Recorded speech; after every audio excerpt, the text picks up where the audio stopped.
have a seat in there. We don't get you time. Oh, man. So what's happening, y'all? Traded back and forth. What? Sorry to do you like this, yo. Misbelief Radio Show finna go live. I got it. And we ain't had no sound engineer. We had to Brian had to get it back. Crash course real quick. So look. 2 minutes. Don't start yet, Brian.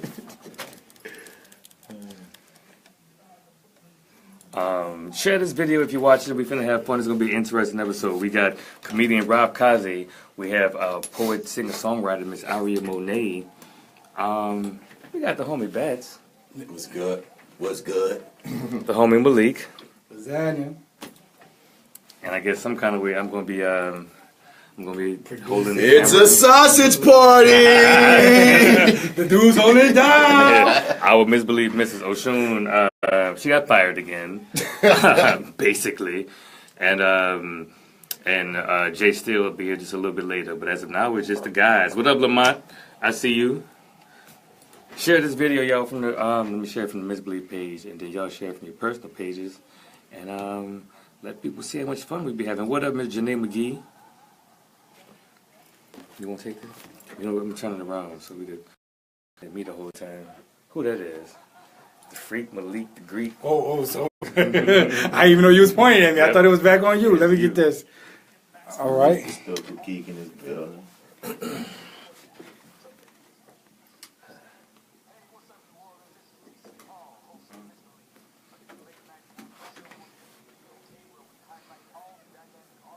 Brian is awesome, yeah.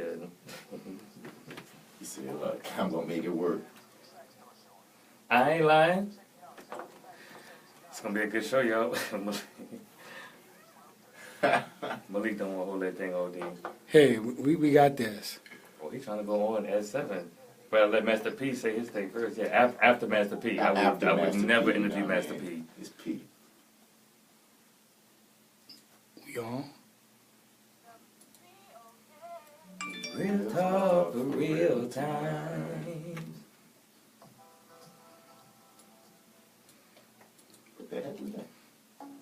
There it is. There it is. I see you, Brian. To tell you the truth, not about to piss in old window to throw it through. I say what's happening. I say what's happening. I say what's happening. What's happening, y'all? Welcome to the Misbelief Radio Show here on WBOK AM 1230.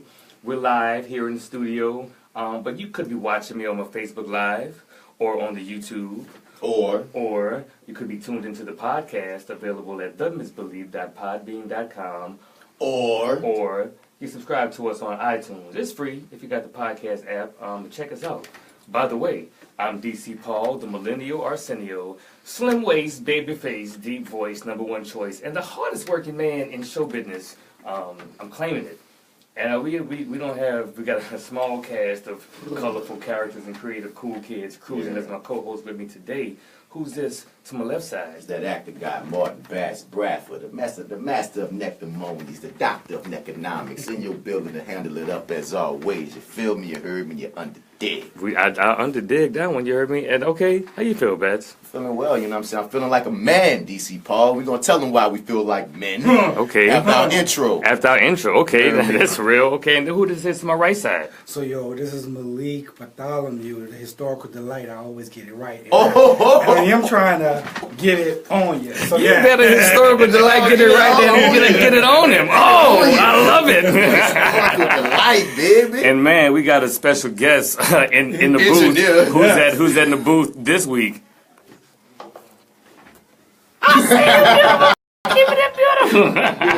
Brian is usually the producer of the Misbelief Radio Show. He's the guy that helps us keep it together, really. He helps us with a lot of stuff. He coordinates with the guests, and he helps us upload the podcast. Today, he just got another notch on his belt. He is the audio engineer for this thing, too. Shout out to beautiful Brian. If only he knew how to do the fake applause. Sound effects. Next week. That's cool, man. Good to have you here, Brian. Shouts out to Mastermind doing the 90s. He's doing a DJ gig where it's like 90s music all night. So 90s. that's where you DJ at. Mastermind, you better be somewhere else more important than this. Hell in business. Shoot. But that's cool, man. Also, our Misbelief Misses are fired. Fired both of them. I don't need them no more. I take that back. I take that back. We always need black men. men. I do. They just saved the world. Yeah. Where would we be without black women? Jeez Louise. Where would we be? We as 4 black men sitting in this station, where would we be without a black woman? In a nutsack? I can say that. I can say that on the radio, can't I? We're gonna get fired regardless. Canceled, I should say regardless. Probably gonna cancel me just for saying nutsack, and I said it again. You said it twice. Said it twice. Well, so before, because you wanted to get into something, but before we do, I got a quick story. Yeah, hit it. So some of y'all know I've recently launched my website, whoisdcpaul.com. Whoisdcpaul.com. Yeah. And I've been trying to take my brand to the next level. You know, and part of that is being selective with the gigs that I take. I got a manager now, and she wants me to be very selective with the gigs that I take. So, like, true story, this guy contacted me about a week or so ago. He wants me to be the celebrity guest correspondent on the red carpet at a twerk contest. He said, it's, what he said is $500 for the biggest booty, $400 for the smallest booty, and they could pay me in free drinks all night. Wait, pause. They gonna get paid back for the smallest booty? That's what he said. It's small booty for you the love booty, too, huh? right? Yes. So he was like, so a celebrity guest correspondent on the red carpet at a twerk contest. $500 for the biggest booty, $400 for the smallest booty. They pay me in free drinks all night. And I was like, hold on. Did you just call me a celebrity? I will take it. So, he's so petty. So I actually, I'm thinking you got there I saw you, Brian. Man, you are good. So no, but the story continues. So. Wait, hold up. That's simply of words, though. The red carpet of a twerk contest. Those don't even go together. But keep going, son. So I went to my manager and I was like, you know, I think I want to do this. And she was like, absolutely not. You will not do this. And I'm like, listen, first of all, these are the first people that ever called me a celebrity. Okay, and secondly... To your face? To my face, yeah. And secondly, I have the option of winning $400 because my booty is super small. So I'm not going to pass this gig up. You know, $400 for a small booty and some celebrity status. And free drinks. Yeah, sure. I don't want to act like I'm an alcoholic or nothing. But can you get your friends on the list? Yeah, sure. I mean, and free drink. Truth be told, he asked me to text him a list of names for my guest list, and I was like, if I didn't my friends. But sure, if you guys would like to come. Well, I mean, it would be a historical delight to be one of the first people at a red carpet twerk contest event. Can we have like judging cars? Like, teams across the board, and then for the small booties. Yeah, you should ones rate across the board. You should rate the whole event from from non-person in history to like a Thurgood Marshall. But nah, we gotta get a Rosa Parks. Or does it get a Parks Garvey? You hear me? We got Ella Fitzgerald booty. No, not an Ella Fitzgerald booty. We gotta rate it. So that the Harriet Tubman booty would fall where? Like at amongst the biggest? No, smack dab in the that'd be that middle? revolutionary booty. Like it's just wow. It's a combative booty. You don't feel comfortable talking about Harriet Tubman. No. We have talked about Harriet Tubman having a side piece on this show before. You're right. What else about her? Didn't we talk about her throwing that ass in a circle and also being a pimp? So. But she was really like a gangster. You hear me? But like, just something about talking about the caricature of a gluteus maximus just makes me feel uncomfortable. All of a sudden, you want to. You think Harriet Tubman wouldn't turn down an option to be on a twerk team? Yes, I think she would. I think she'd send somebody out there to do that. And she'd just be standing there like a boss, arms folded, like, bring me back my money. Harriet Tubman. Ain't twerking there one cheek, but give me my money. Wait, Harriet Tubman a stud. She seemed like I think she would be a stud if we had to choose. Rocking a do-rag. Send one of her lightweights out there, handle that contest. You heard me? Come on. I got things to do. I ain't finna. Okay. This is the type of conversation. Man, that's why we need the Misbelief Misses to cut us off and be like, no. No, inappropriate. So, Bess, you said. And shouts out to the homie that has the Harriet Tubman Demon Slayer comic book. That is a black guy. I followed him on Facebook, and I feel like that's I don't know. I forgot his name. That quick. I follow this dude, but it's an amazing comic book. I mean, look at it. Harriet Tubman Demon Slayer. He flipped the whole deal up. You know, that is pretty dope. Dude, like you hear his right here. What's his name? His name isn't coming up right now. We can search for Harriet. Find Harriet Tubman Demon Slayer. This black guy flipped the whole deal, and I think it's gonna be something huge. She back there that's destroying not only like racist people, but demons and vampires and zombies all in that back time. So we talk about Harriet Tubman being a G. There ain't no more G than that to see Harriet Tubman with swords and machetes just handling business. Like look at this picture. True, yeah, that's pretty dope. Peace. If you're on Facebook, check out Harriet Tubman Demon Slayer. It's pretty dope, and it's a black comic book artist who created that one, right? And writer. Yeah, I mean, it's like he going all the way with it. He's I think he's been so his get my words right. 2 issues in, 2 issues sold out. So it's a thing. It's a thing. So get it in. But like as far as being a man, you see, you was trying to ask me what's a couple DC. You apparently you're feeling your manhood. David Crownson is the guy's name, David Crownson. But anyway, no, it's because of you that I'm feeling my manhood, DC Paul. I didn't think I would ever have to say, dang, DC just made me feel. What did I do? Like a man. Oh man, wow. Okay. From my DC house. And we both talking about how, man, we artists, but we really don't, we're not the handyman types, you feel me? And it's so unfortunate because my grandpa was such a handyman, for whatever reason, I didn't soak in all that knowledge, so I'm the cat on the YouTube, and people be thinking, but Dad, you so aggressive, you seem so man. But no, I cannot fix nothing, you heard me? No. So DC over there, he like, man, my toilet leaking, bro, and I don't want to pay all this money to get somebody to come through and fix it. I want to figure out how I'm going to fix this on my own. I feel like it shouldn't be too much. Are you going to help me? Now, I preface it. I'm like, all right, DC, now, Paul. I'm here for you. I'm here for you in spirit. I'm here for you mentally, emotionally. I'm here. We can pray. We can have a whole situation. But I don't know nothing about that handyman stuff, dog. You sure? He was like, bruh. Me neither. I just need you to be there. For the support. For the support. So we go to the hardware store, and DC asks me straight up, like, man, is this a hard thing to do? Is this something I can do? He said, well, as soon as I tell you how to do it, you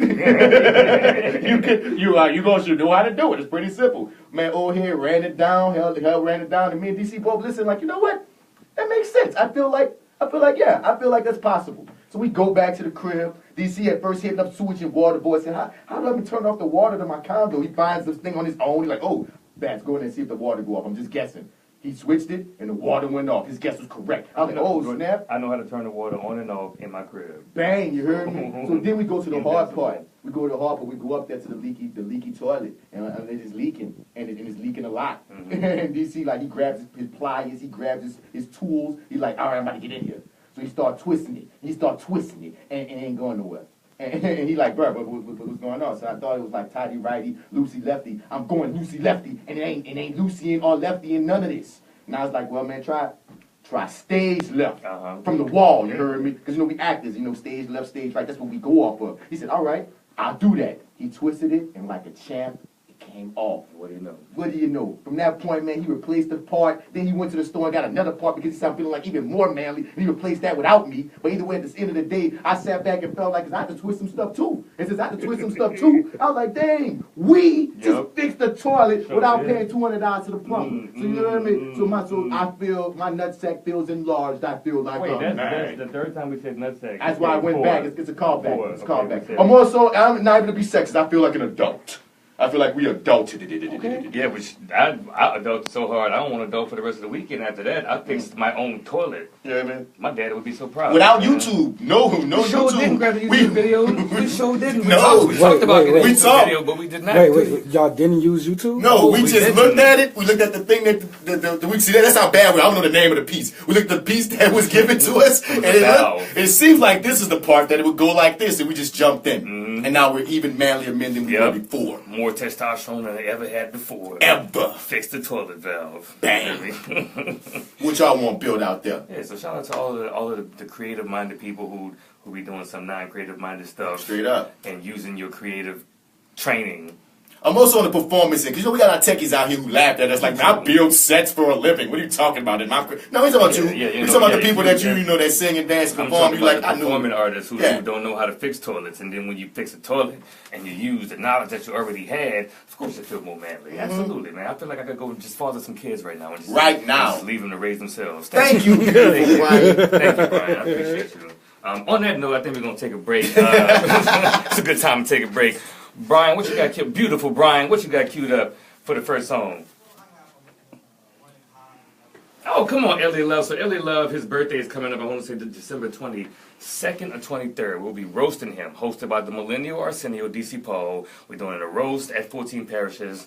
Stay tuned for more information. And please don't go there looking for a piece of meat. Well, not that, not that type of meat, but because I will be there. Hello, looking quite delectable, might I add. Slim ways, baby face. All right, so this is Running High from Elliot Love, y'all. Stay tuned to the Misbelief Radio Show. Shout out to beautiful Brian, and don't get nothing on you. Bib life. I'm gonna go talk to Brian. First of all, Rob Kazi came in the studio. Aria Monet in the studio. Brian then figured out how to use the boards, boy. Boy, you earning that producer credit. I swear to God you is. What you writing down? Song titles. Look at you, working double. Brian is usually holding the camera for the Facebook Live, but everybody persevering today. The homie Aaron came back, didn't even have to come back, son. I had to come to check on y'all. You ain't got to, man. Look, Brian got it. And you figured out how to do the sound effects. Yeah, but he didn't know how to do it. He figured it out on the spot. Miss Aria Monet, you ready to come on in? First of all, we got a minute, 10 minutes to talk to the Facebook Live. What you want to say? If you missed either Sex Live or Couches last night, I heard. You missed out, and that's like, I feel bad for you. We're gonna talk about Sex Live when you come in here. Ooh. Yeah. Why you don't want to? No, we definitely can. And also the other bookings that you happen to have coming up or have had recently, right? Yes, I will be at Outspoken at 523 Richmond. La Favela. Sunday? That's Sunday. And I believe that's it. There's the NOLA Slam, January 7th. That is to be announced that I actually get to be a part of. Like, try to be on Team Sno. Whoa! Okay, all right. Save that for the radio. Because I was going to ask you. So we're going to talk. Because I don't know if you know. Come on, sit in the booth. I don't know if you know. I studied creative writing poetry in college. I don't know if you ever heard me spit. But that used to be all I did was write poetry. I've heard you be funny. Really, you never heard me spit poetry? Even at the Corner Collective? No, you didn't you spit at Corner Collective? Yeah, but I used to, you can have that one right there. I used to be like the poetry dude on my campus back at Texas A&M. That's my degrees in. I've only been doing comedy since 2014. I've been doing poetry since 2003. So we're going to talk about page poetry versus stage poetry, the art of slam and competing for poetry. I actually didn't peg you for slam or competing poetry because I feel like what you do is more about the entertainment value of it. Yeah. More so than the competition. Yeah, I do appreciate the entertainment aspect of it for the fact that I sing as well. So I do like incorporating the both of those. Mm-hmm. But slam poetry,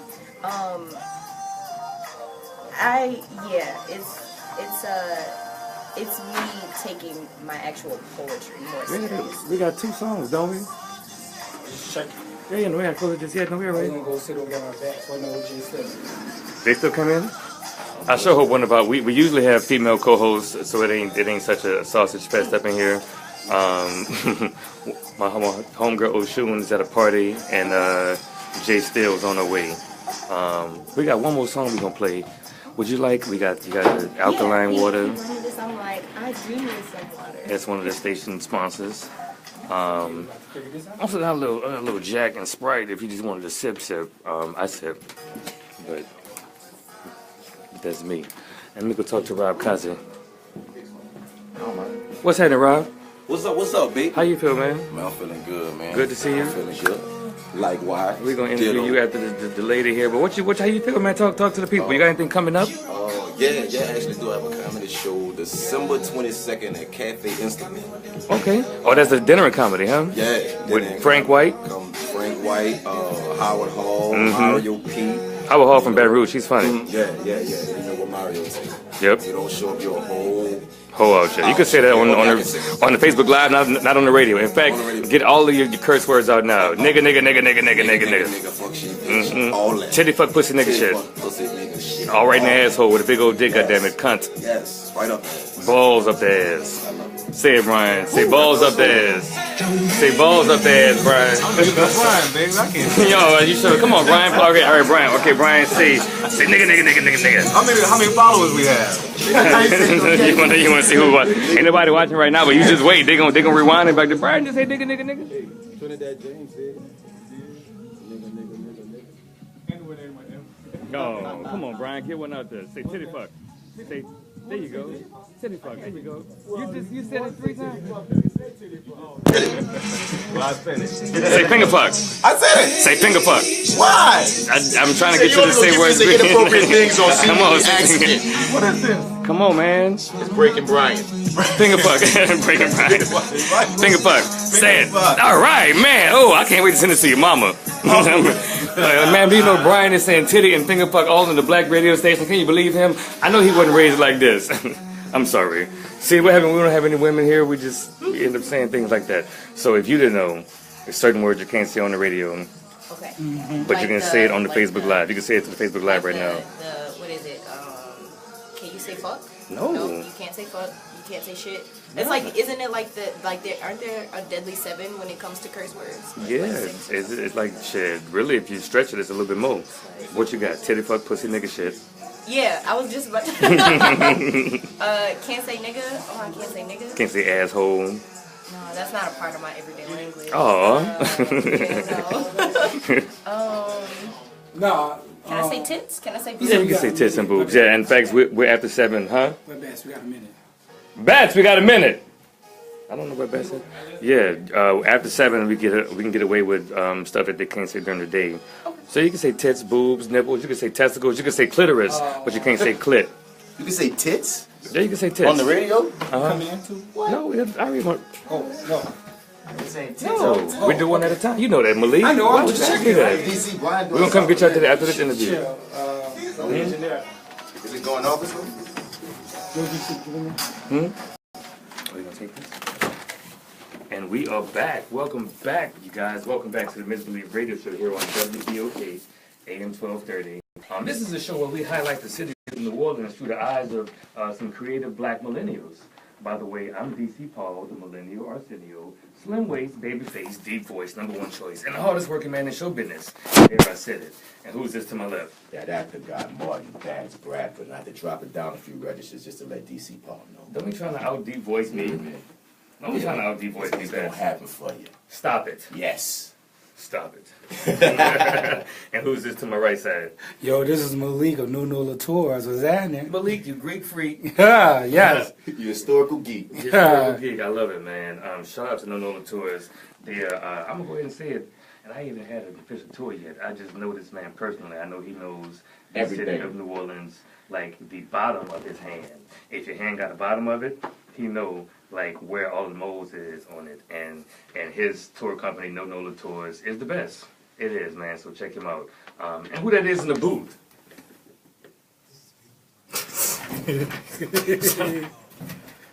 Shut up, Brian. You're so stupid. He put his Keith Sweat voice on. On the ones and twos. Hey, baby, this is beautiful, Brian. So, Brian, what was that last song you played, my man? Without You, man. Shout out to Kevin Styles. He released a video for this song recently. It's pretty dope. Word. Shout out to the artists who are putting their own money, their own time, their own funds, their own energy into their own projects. By the way, the Misbelief Radio Show only plays music by local independent artists. So if you're a local independent artist and you make radio-friendly music, Please. radio-friendly, every week I get submissions that's not radio-friendly. The N-word counts as a curse the word. N-word. people be like, that count? Yeah. I can't say, no, you can't say that on the radio. But if you have it and it's edited, it ain't even got to be all positive. I'm going to go ahead and put that out there. It could be about whatever. As long as you edit the curse words out, send it to us. It's a dangerous precedent. I know. I said it already, so it's out there. But it could be about whatever. As long as you edit the bad words out, send it to TheMisbelief@gmail.com, and we will put you in the rotation whether I like the song or not. It could be about the titty crumb anthem. We good with it. Yeah. Oh, actually, if it is about the Titty Crumb anthem, I would love to put that song on in our playlist. I figured you would. Man, because Titty Crumbs have been getting a whole lot more attention lately. Yeah, man. Right? Apparently, if you take your bra off and crumbs don't fall off, your titties just ain't worth it. That's what I heard. Okay, so this is our first, and this is what happened when we don't have none of our female co-hosts here. They would not let me say. They would not let me say these things. But this is our first interview segment here on the Misbelief Radio Show. Ladies and gentlemen, welcome Miss Aria Monet. Hi. All right, Brian. You know what, Brian? I gave you a long enough. That's so pretty. Look at it. All right, Brian. There it is. Oh, there it is. I cannot See, you believe needed the it. slow clap to lead up to that. That's what it was. How you doing, Miss Aria Monet? I'm doing. Oh. You gotta be on the microphone. I'm doing all right. You look beautiful. Thank you. Thank you. I tried. So I love it. That's how you like. Yep, I did this. So I asked all my guests the same first question when they interview here. Do you know what a misbelief is? See, a drink? Yeah, it's the drink. But I also know that it's a group of you, right, that do this dope shit. Oh. All right. So where you from? Aria? I gotta ask it for anybody who always goes to the drink first. I always make me wonder, you're not from here, are you? No. Okay, there we go. That's where you get slight You're from pass. Louisiana, aren't you? Yeah. Where you from? I guess you could say Natchitoches. Terrible, but Shreveport as well. Okay. Both terrible, but awesome in their own ways. So if you look at this picture I'm showing you, that is a loquat, or a japonica, or a Chinese plum, or a Japanese plum, depending on where you're from. If you're from uptown, but mostly people in New Orleans call this a misbelief. And it's a word we've been hearing since our childhood, and I had to research about why we call it that. But this is what The drink comes from. the drink is. This flavor. The drink is pretty good, and I'm not saying something to them. That drink tastes good, boy. Google it. Order you some punch for Christmas. So this is what the whole brand is based and named off of. So yeah, now you know. Now you're in the club. Welcome, Miss Aria Monet. So how long you been in New Orleans? Since January. My mom got married January 7th. Oh, shout out to your mama. I know, right? Do you like him? Love him. Okay. Love him. He's amazing. So yeah. He tried to get you to slander him on live air. I was- But I was gonna be like, no. Yeah, that's a scoop right there. I'm always gonna get the scoop. All right, cool.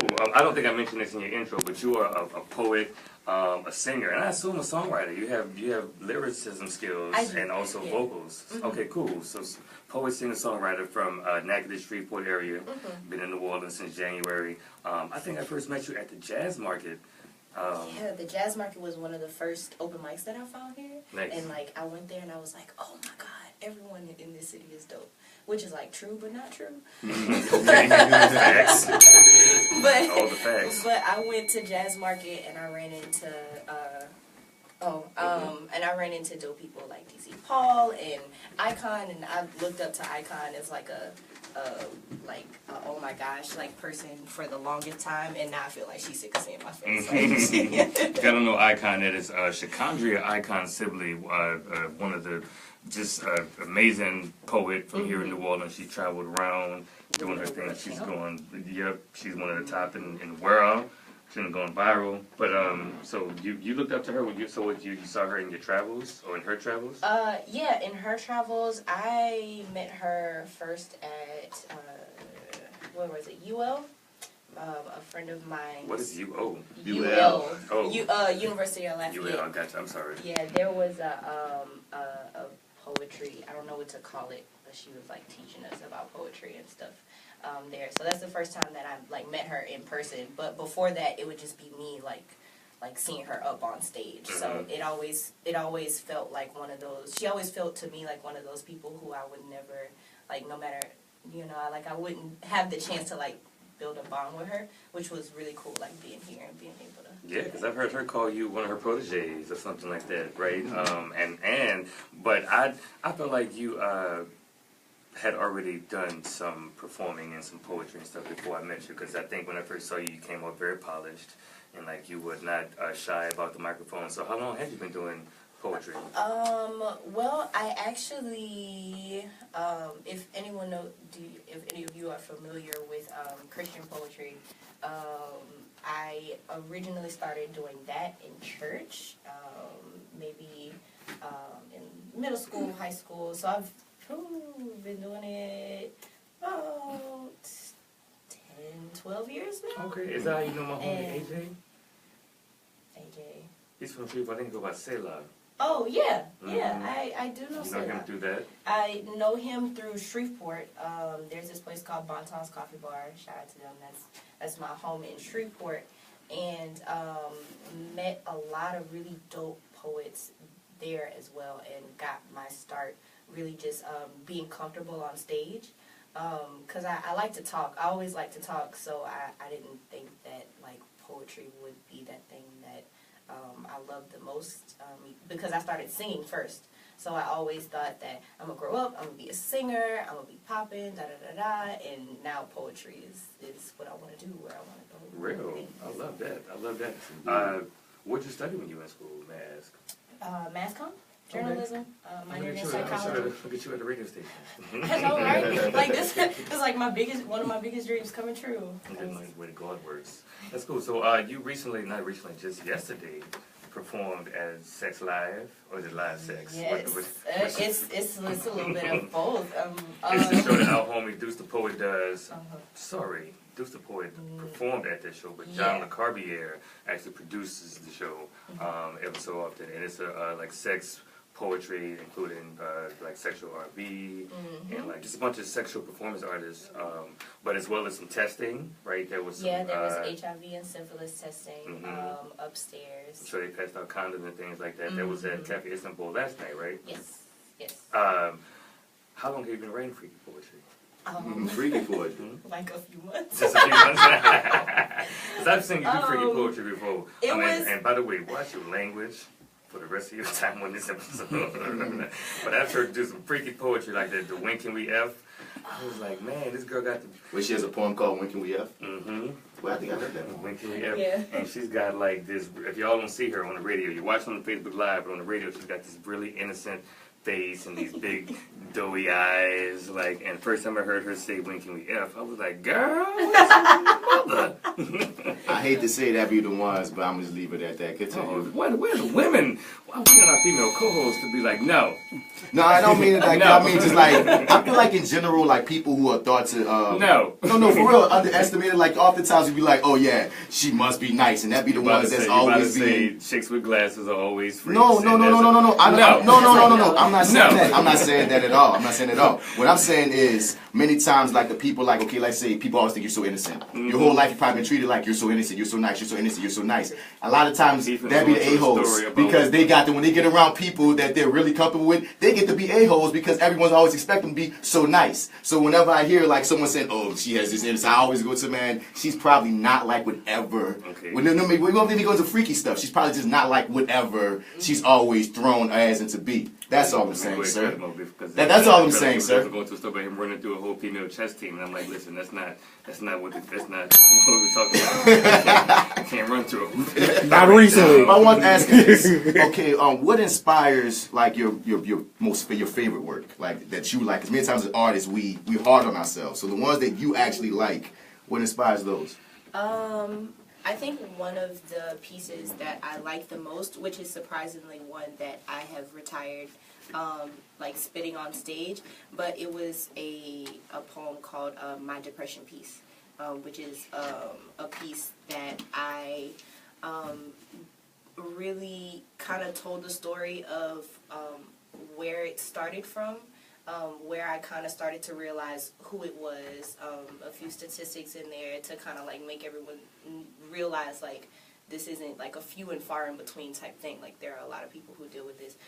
So my depression piece was one of the biggest stories that I told like on a stage, and I spit that poem for the first time actually at Bonton's Coffee Bar at one of their open mics, and that being one of my most emotional pieces turned out to be one of my favorite because it turned out to be the most liberating piece that I had written.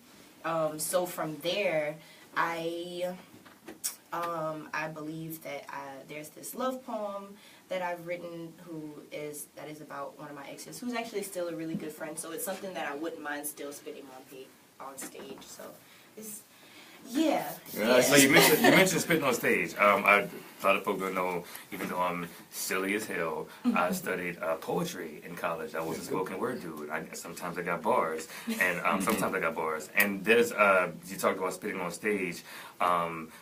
How do you feel about stage poetry versus page poetry? The act of performing poetry and the act of writing poetry that's not meant to be performed. Because many people don't know there's a clear difference. Clear difference. You feel like you're more of a performance artist?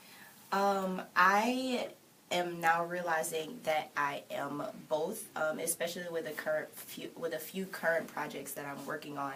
I realized that a lot of my poetry, as much as I liked it, isn't really meant for a stage. It really is meant for something for you to like look at and be like, oh wow, like I felt that type thing. But I also like conveying that on a stage. But there are some things that you write like that could be shorter or that could be much longer than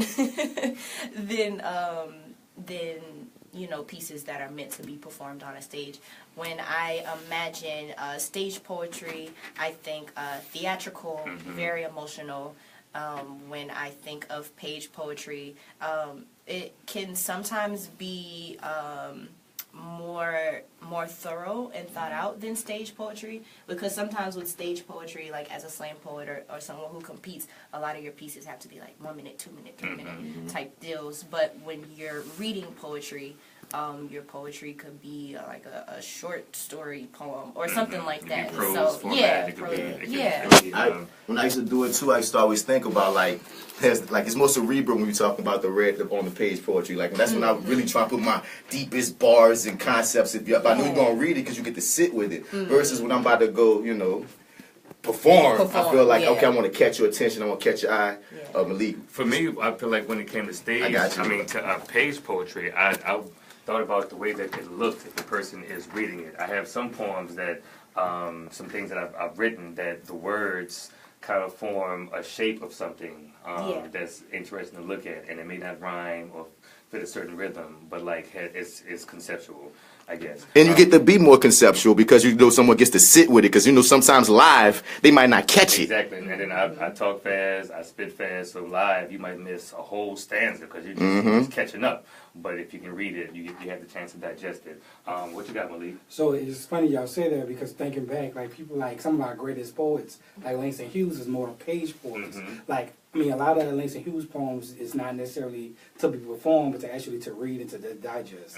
Yeah, and then like a part of like the performance, like who knows if Langston Hughes had stage presence and could project his voice. But we know that he was an amazing poet. Right. He never had to step on the stage for us to respect him. So speaking of performance poetry, you said you're doing a slam coming up sometime soon? If I'm not mistaken, on January 7th, which is the only reason that the date stuck in my mind is because that is my mom's anniversary. But there is the Team Sno slam. They do it every first Is Sunday. that when they having other people qualified to join Team Sno? Is that what it is? Team Sno. Team Sno. Because still in my mind, like every member of Team Sno, from Jay to even Tank, who from the beginning, from the original members, like they're still like still to me mind-bogglingly amazing, and it's like I'm just okay, but you got until January 7th to get over that. I know. It's on that level and a part of that team. Aria Monet, part of Team Sno 2018. I'm gonna speak it for you. It's been great chatting with you, Yes, and from what I hear, you're gonna do a performance for our Facebook Live viewer. I am. Okay, well, you guys, if you're listening, follow me. Follow The Misbelief on Facebook. Follow me. I'm DC Paul. My Facebook is wide open. Check it out. Miss Aria Monet is gonna perform a little something for us, real quick. But I was gonna say Mastermind. Beautiful Brian. What you got? What you got coming up, man? What you got queued up? Big double. Oh, there's a beautiful black one. Aubrey. Come on, ain't you from out there in the Cajun country where they say things like that? It's Aubrey. You okay? I can understand. Okay, well.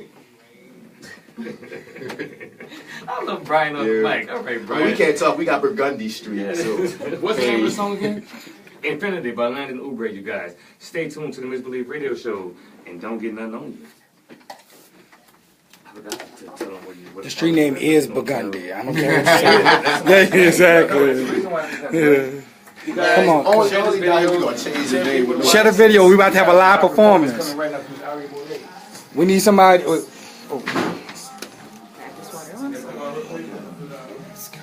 Okay, I get to live performance coming up at Studio 1230.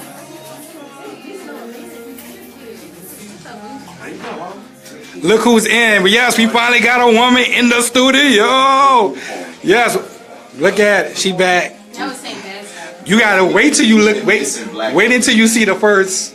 We been missing. No, we just been missing estrogen. Black estrogen. All right, you guys. Y'all are tuned in the studio 12:30. She wanted a chair to perform in. She want a chair? Okay. The first.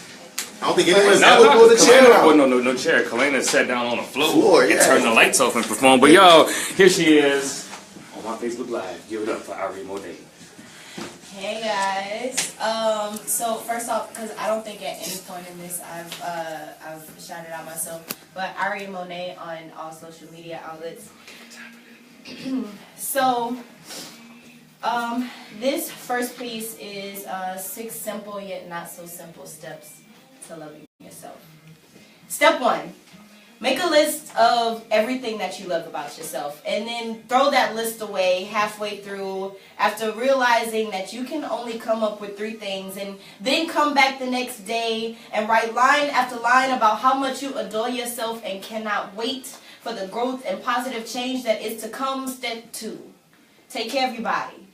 Love all of you inside and out. Go to the gym, wake up, do yoga. Watch what you eat. Because you are what you eat, but I ate nothing, so I am nothing. No, I just felt like nothing, but I am really something. Stop that. Keep your head in the game. Wake up, go to work, go to school, work out again, have a midday cry, and tell yourself you are killing the game, and nothing or no one can stand in your way. Step 3, fail. Miserably.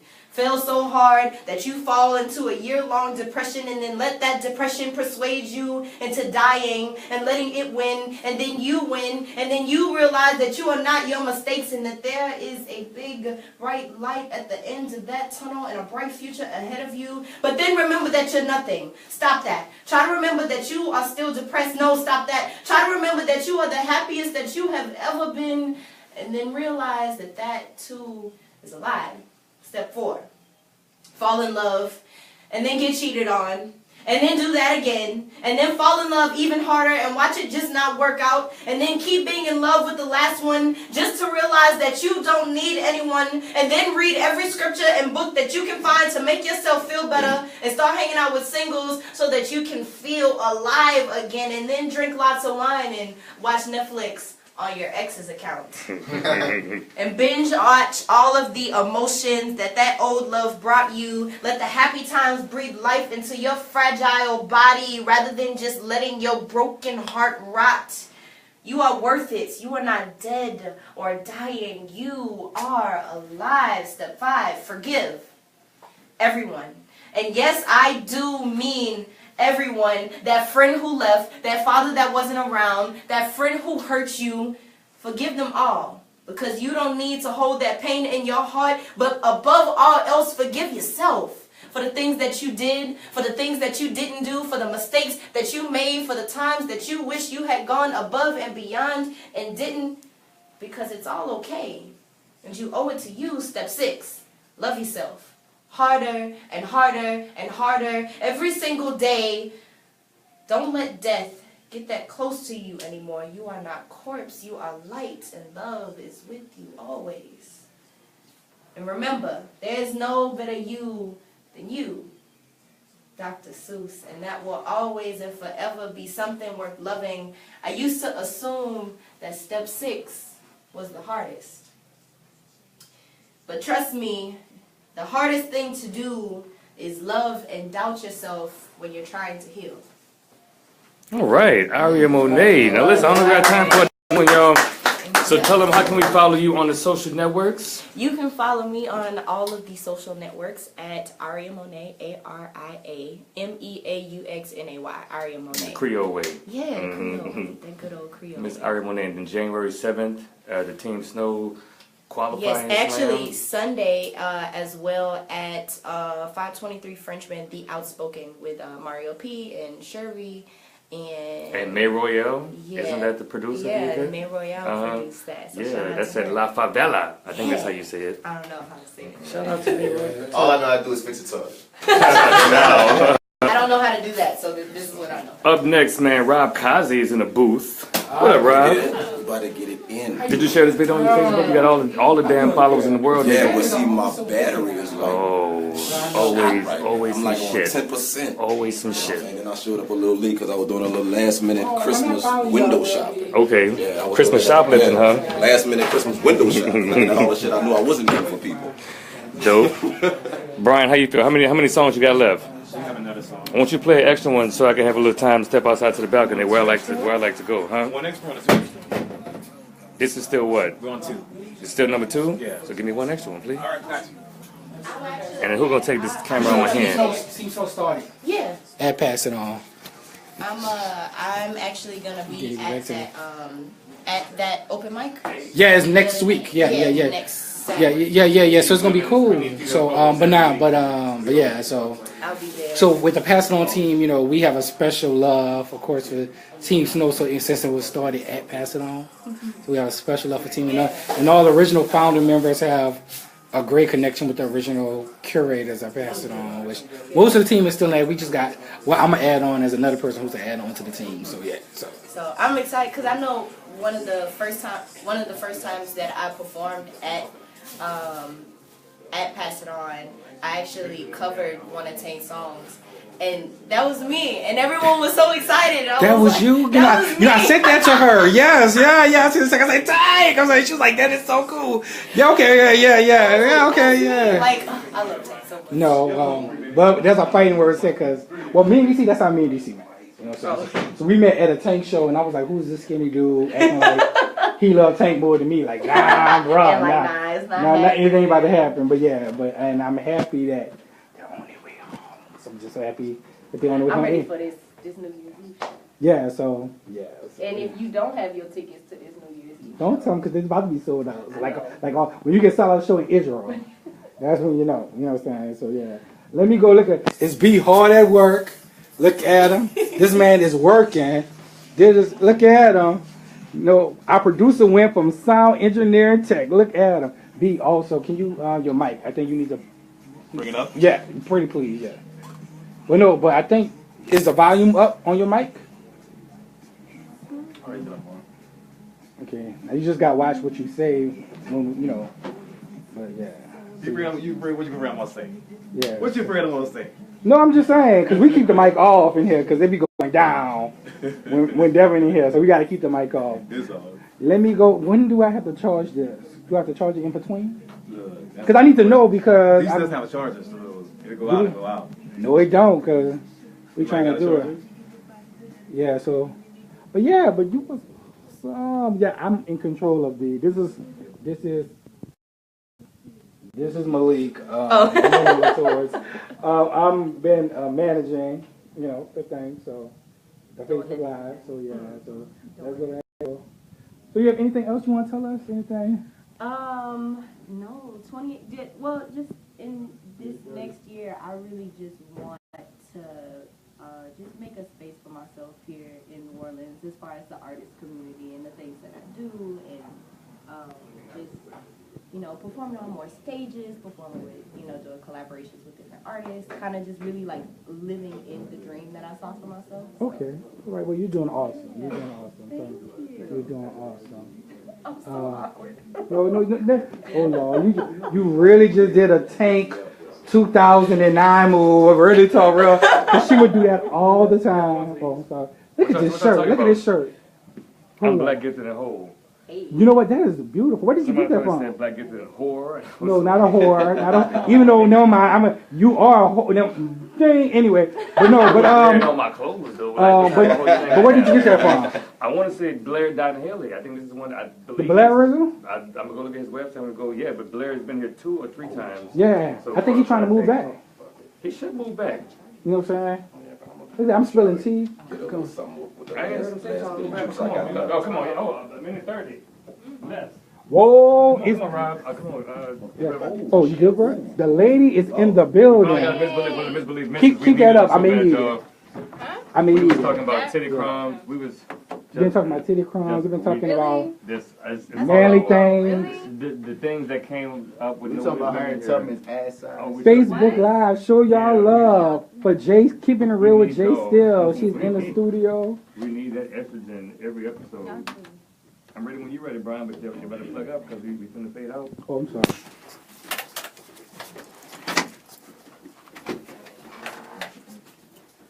And we are back. We're back, y'all. Welcome back to the Misbelief Radio Show on WBOK 1230 AM. You tuned in live, or you listen on the WBOK app, or you listen on www.wbok1230am.com, or you're watching on my Facebook Live, or you're watching the YouTube video, or you listen to the podcast available at TheMisbelief.podbean.com and available on iTunes. Because we multimedia out here, you heard me? Yeah, man. All over the platforms. By the way, I'm DC Paul, the Millennial Arsenio. Who's this to my left? That actor guy, Martin Batts, Bradford. Who that is to his left? This is Jay Still keeping it real. Where you come from? I came to know West Bank. Where were you when we needed you? Where were you when we needed you? I don't know, because I heard everything was just falling apart. It I fell heard y'all in here cutting apart. Man, did it fall apart. Oh my goodness. We That's need dangerous. A room full of men. Yeah, no, we can't. I don't ever want to do an episode with no women ever again. I'm sorry. And thank you so much. I don't care where you're coming from. I'm just happy to have you here. And I know I fired you earlier, but welcome back.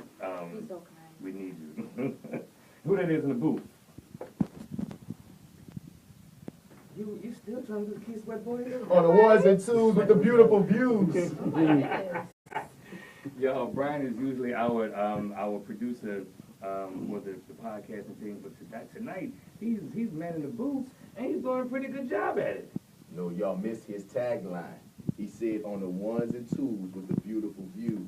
Now he said that. All right, Brian, you some panties? I'm gonna try to get some panties off the Misbelief Radio. So boss to you. What was that last song? That last Ryan Yosef, man, I love that dude. You were queen by Ryan Yosef. Before that, what you played? Still Queen by Ricky Rome, and it wasn't before that time. What was before that? You had one more before that, didn't you? Oh, Landon Oubre. Infinity, man. Okay, don't lose your patience with me now. You get fired too. Okay? Truth be told, I'm gonna learn your job. We're here with our second interview guest here on episode 41. Oh my God. Episode 41. Can you believe they ain't canceled this yet in 41 weeks? 41 weeks. We done dropped all type of B-bombs. We done had a mother F-bomb. We done had the N-word. We talking about crumbs on titties. But 41 episodes, and we're here with the homie. Y'all make some noise and welcome Mr. Rob, Kazi, social media comedian sensation himself. Oh, yeah. Give it up to Rob Kazi. What's happening, Rob? How you feel? I'm feeling good. We start this interview off the way I start off all my interviews. You know what a misbelief is? Yes, I do. What exactly I do? I used to feel a lot of them. They used to as a kid. Tell me more. Yeah, From where? Well, I went to Ernest Memorial. It was a school in the East. And I don't know, the house on it, but it had a tree in the backyard. And yeah, I used to climb the fence. There you go. I got away all the time. I had one close Hop call. in your grandma. Trying to get him to say he was What? hopping. Yeah. Oh, and there you go. One close call, but I got away. So I'm like the top-notch misbelief thief. I heard that, man. Yes. Nice to have you here, bro. Yes. I grew up with you. I went to middle high school. I went to high school with your sister. I've known like your family members for a long time, and then I became introduced to you as a social media comedian without even knowing that I knew your people. I'm like, man, this dude is funny. This dude is funny. If y'all don't follow him, he's Rob_Kazi on Instagram, Yes. right? That's where you have K-A-Z-I. K-A-Z-I. That's where you gotta do your pretty much your biggest follower on Instagram, yeah, right? yeah. From videos, right? Mhm. How'd you get started doing that, bro? Really, I was into music at first, and like that's my biggest passion, my first love. But what happened was I was like, man, I want to, find a way to promote it, other than just out there, kind of passing them out on the streets. I used to do a lot of that. I was like, I'm funny, I used to put out of class a lot, class clown, all that. I was, just naturally that way. So I'm like, I seen a social media wave, and I was like, let me just try it. I tried it, and I was good at actually putting it together. I surprised myself with how I started putting the videos together, bringing my thoughts to life. And I was like, okay. And I guess when I got that first DM, that was like, I think it was like a death in the family or something. And it was like, it's the first time I smiled or laughed in a week, and that gave me chills, and that's when I started to develop that passion more for comedy. So tell me this, before I guess your first video went viral, before the big boom, how many followers did you have? When I first started, I was at 1,400. 1,400 followers? 1,400. And then, and now, how many you at? 79.4. Let me throw that on that. The thousand with the yeah. point. 79.4 thousand followers. Strictly off of like videos, funny videos that you record and edit on your own. Yeah. Right. I've seen you sometimes have like guest edit, but for the most part, like you. Yeah. Like 99.8% of them I edit on my own. Yeah, but I mean, as far as all the acting. Like yeah. Multiple characters. Yeah. I've seen just a few times somebody else is in your video, but for the most part, multiple characters. You're writing your own scripts. Shout out to you, man. Shout out to you, and you are so funny, by the way. I'm Thank a fan. you. You are hilarious. Thank you. Hilarious. Man. Thank you. My weed man is home. My weed man. I think yeah. I seen that on the radio. Okay. Can we? We'll find out. I think so, man. I gotta go holler at him once I leave here. Okay, I don't think you can say that. Hypothetically speaking, I'm a storyteller. I do write. That was one of my latest work. It's a metaphor. Whenever you gotta get out, it's a metaphor. That was my latest work. By the way, we tell lies on this radio show all the time. We always telling lies. So that was just a lie he was telling. So you transitioning into stand up. Yeah. So I've been doing stand up for probably about 2 years now. So I'm fresh with it, but. How's that transition been? The transition's been good, just hopping on stage, getting more comfortable with it, like finding myself more and more. I think I found myself on stage, but just finding my rhythm, my comfort zone is, where I'm at now. I'm going to say from my personal experience, man, I don't do, I wish I could do videos, comedy videos, but I do written jokes a lot on Facebook, and that's how I kind of gauge if a premise is funny and how people respond to it and how the punchline hits. But very seldomly do those jokes translate to stage for me. Seriously, like most of my stage material, sometimes something will go from Facebook to stage, but for the most part, my stuff don't translate. You find that like the stuff that you do on video translates to you doing stage? Yeah. It does? Yeah, because sometimes I bring the videos on stage like a character or whatnot, but if you check my page out, I got a lot of videos with me just talking. True, yeah. Like, just funny just stuff. ranting, just saying funny stuff. Rants. Yeah, and a lot of times I gauge material like that. And you can translate those rants to a stand-up set? On stage. Nice. Like Nice. That works. Yeah, I wish I could. I guess that makes more sense because when you're writing, you don't really get to show people the performance of it. But when you're doing videos, they already see you performing it. So yeah, that makes sense. Cool stuff, man. So what you got coming up as far as stand-up shows? Well, I have a show December 22nd, Cafe Instable. I wish I could just spit the address out. I think it's 20. Believe me. Yeah, Cafe Instable. The listeners will be okay. Cafe Instable. Instable. So y'all Google that, map search and all that. No, they know. Walk on over to Istanbul for the third time this week. You're going to go to Dinner and Comedy. Dinner and Comedy, December 22nd. Doors open at 7:30. Who else on that show? That's Allegedly. We got headliner Howard Frank Hall. White is the one that puts that on together, right? Yeah, yeah. Frank White will be my hosting. Howard We Hall got from Mario P. Mario P. You're a whole Yeah, can't that. say it. Mhm. Howard Hall from Baton Rouge. He's yeah. funny. Who else you got on that thing? Is that Bluefish? No, not Bluefish. I'm looking for the flyer myself, but you don't like to share things on social networks. I said, I'm looking at all your Facebook. You don't No, like I mean it is on Facebook, huh? Is it? Okay. Why I gotta ask that? Frank White. Well, while you try to find something, man, what were some of your comedic influences that made you want to do it? Or that you might even look too still and be like, man, I'm going to take some of that and flip it. I really like Eddie Murphy. Eddie I can Murphy. see that. I Can can you? see that. I feel that vibe, yeah. I do. Eddie Murphy is one. Probably a more recent one is Cat Williams. Right. Cat Williams, definitely. Mike Epps. I mean, a few of them definitely inspired me to, you know. But I think really just jumping out there, starting comedy, like I said, it was like really just trying to get my music out there. So I wasn't like, oh, like I admire these comedians, I'm about to be a comedian. It was like, man, I'm about to just do some funny stuff to get my music out there, and then I wound up falling in love with comedy. By the way, so Dinner and Comedy is Friday, December 22nd. Cafe Istanbul is 2372 St. Claude Avenue. I never knew. Yeah. I never knew that address, but headlining that night is Howard Hall, featured comics of Mario P. That boy Brady, I did a show with Brady in the East. And then, of course, the man Rob Kazi himself. Tickets are $20 for general admission. $50 for the VIP includes dinner and a table for two, as well as a funny comedy show. Check that out. That's December 22nd. Doors at 6, show at 7. Dinner and dessert. That's gonna be pretty good. Stop taking That's your, gonna be nice. yeah. Who cooking? Stop taking your girl to the same movie. You know what I mean? Come see some Right. live Let's get some performance. comedy, have What's up, some man? All y'all dinner. black, so just support some black local And comics. shout out to Pralees. They will be catering that night. Ooh, my God. it's going down You know now. Pralees? Oh my god. Okay, that's what's up. So you talked about your music, man, and the last time I talked to you, you said you had some mixtapes or some albums that you was coming out with soon, 2018. Yeah. Okay, definitely. any of that radio friendly? Because you know we only play. I mean, music I would by- definitly have it. You know, I can definitely have it edited. To The version. Yeah, okay, I like. Well, me not me. No, that's not what I do, but I can do it. You know. What you need? Yeah, I mean, but I might have a few songs on there that just not too, you know, cussy. Yes. Cussy. So wait, how would you describe your music style? Cussy. Nah. It's not. I'm a cusser in my comedy. Definitely. Clearly. Yeah. But in my music, I tend to cuss a little less. But it's definitely I would say lyrical and a lot of substance. So when you select the song from the album that you want as the single, the one that you want for the radio, send it to me. Make sure it's clean. It ain't gotta be. It could be about whatever you want it to be about. But send it to me. I would love to put that in the rotation.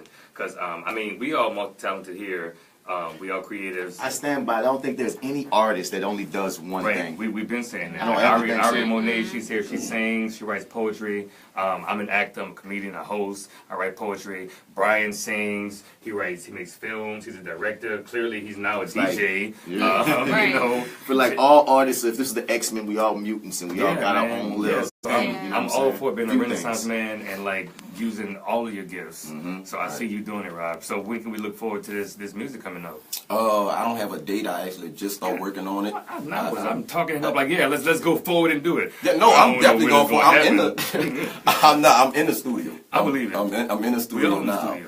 You know, so. My dude said he don't want to give you a date and then be lying Okay, to well, you. Yeah, so respect I don't that. have a date because I just started working on it. Okay. So I can't, you know what I'm saying? But I am working with one of the producers I'm working with is KC, the producer. Shout out to him. Okay. One of the hottest producers right now in the city. So We don't know. None I of mean, us well, got hey, bars. But look, man, so I would love to have you back on the show as a musician, as an artist. When you come through with some music, you could even do a performance on my Facebook Live. I mean, it's petty compared to your viewership. You do a performance for your own Facebook Live, and then you just go viral, and then you just be famous again. But my Facebook Live ain't too shabby. I mean, it all comes down to there's always somebody that you ain't never seen you before. Yeah, man, and that's what the Misbelief is about, just giving people a platform to show like the talented folk we got here in the city, and where can we check you out? Yeah, and well, first of all followers matter. Yeah, yes, They do. yes. Absolutely, every single one of them. But where can we follow you and check you out? Well, on Facebook is Rob Kazi. On Instagram is Rob_Kazi. And YouTube. Now YouTube is something I'm starting. You know. Because I saw you have videos on YouTube, but you told me that fans. Yeah, actually, fans put together stuff on YouTube. Right. Yeah, so I mean, I have stuff on YouTube if you want to go check it out. But I didn't post that stuff. By the way, so you got an official Facebook page, Rob Kazi the comedian, Kazi. Yes.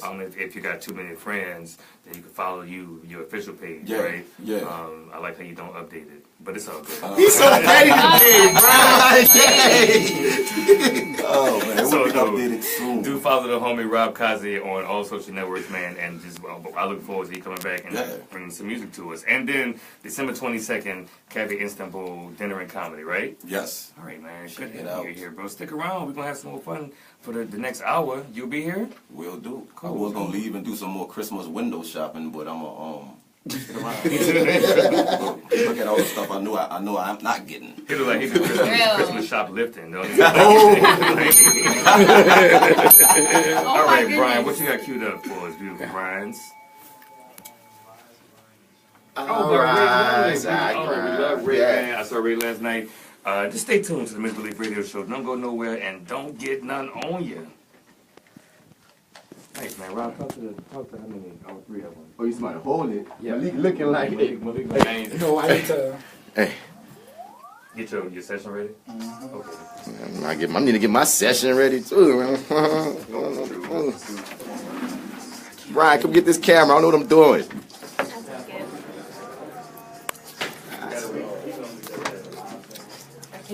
Follow me, camera. Everybody leaving out. We're about to go. Irritate. Where you going? Hey, where you going? What's Hey, how you poppin'? doing? I'm doing all right. I think you may want to interact with me. Oh, okay. He said, okay. All right. Yes, indeed.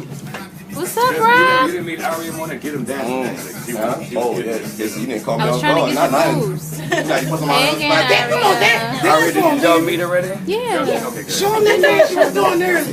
Hey again, love. Hi. I'm so sorry I missed your interview.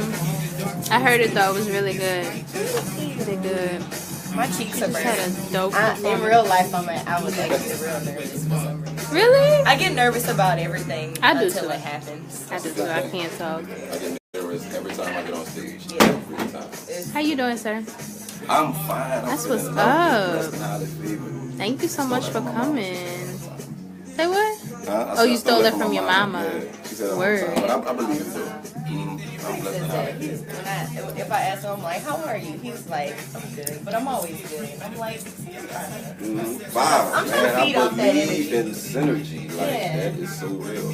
Like just vibes and by what I do, I don't ever want to walk around like just feeling down. Like so, I crack jokes and sometimes you won't even know I might be dealing with something like deep.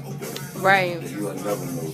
Like, only people that's real close to me can be like, "Rob, what's up?" I could just finish cracking a joke. What's up? Yeah. Man, they said, fuck with me. You know it.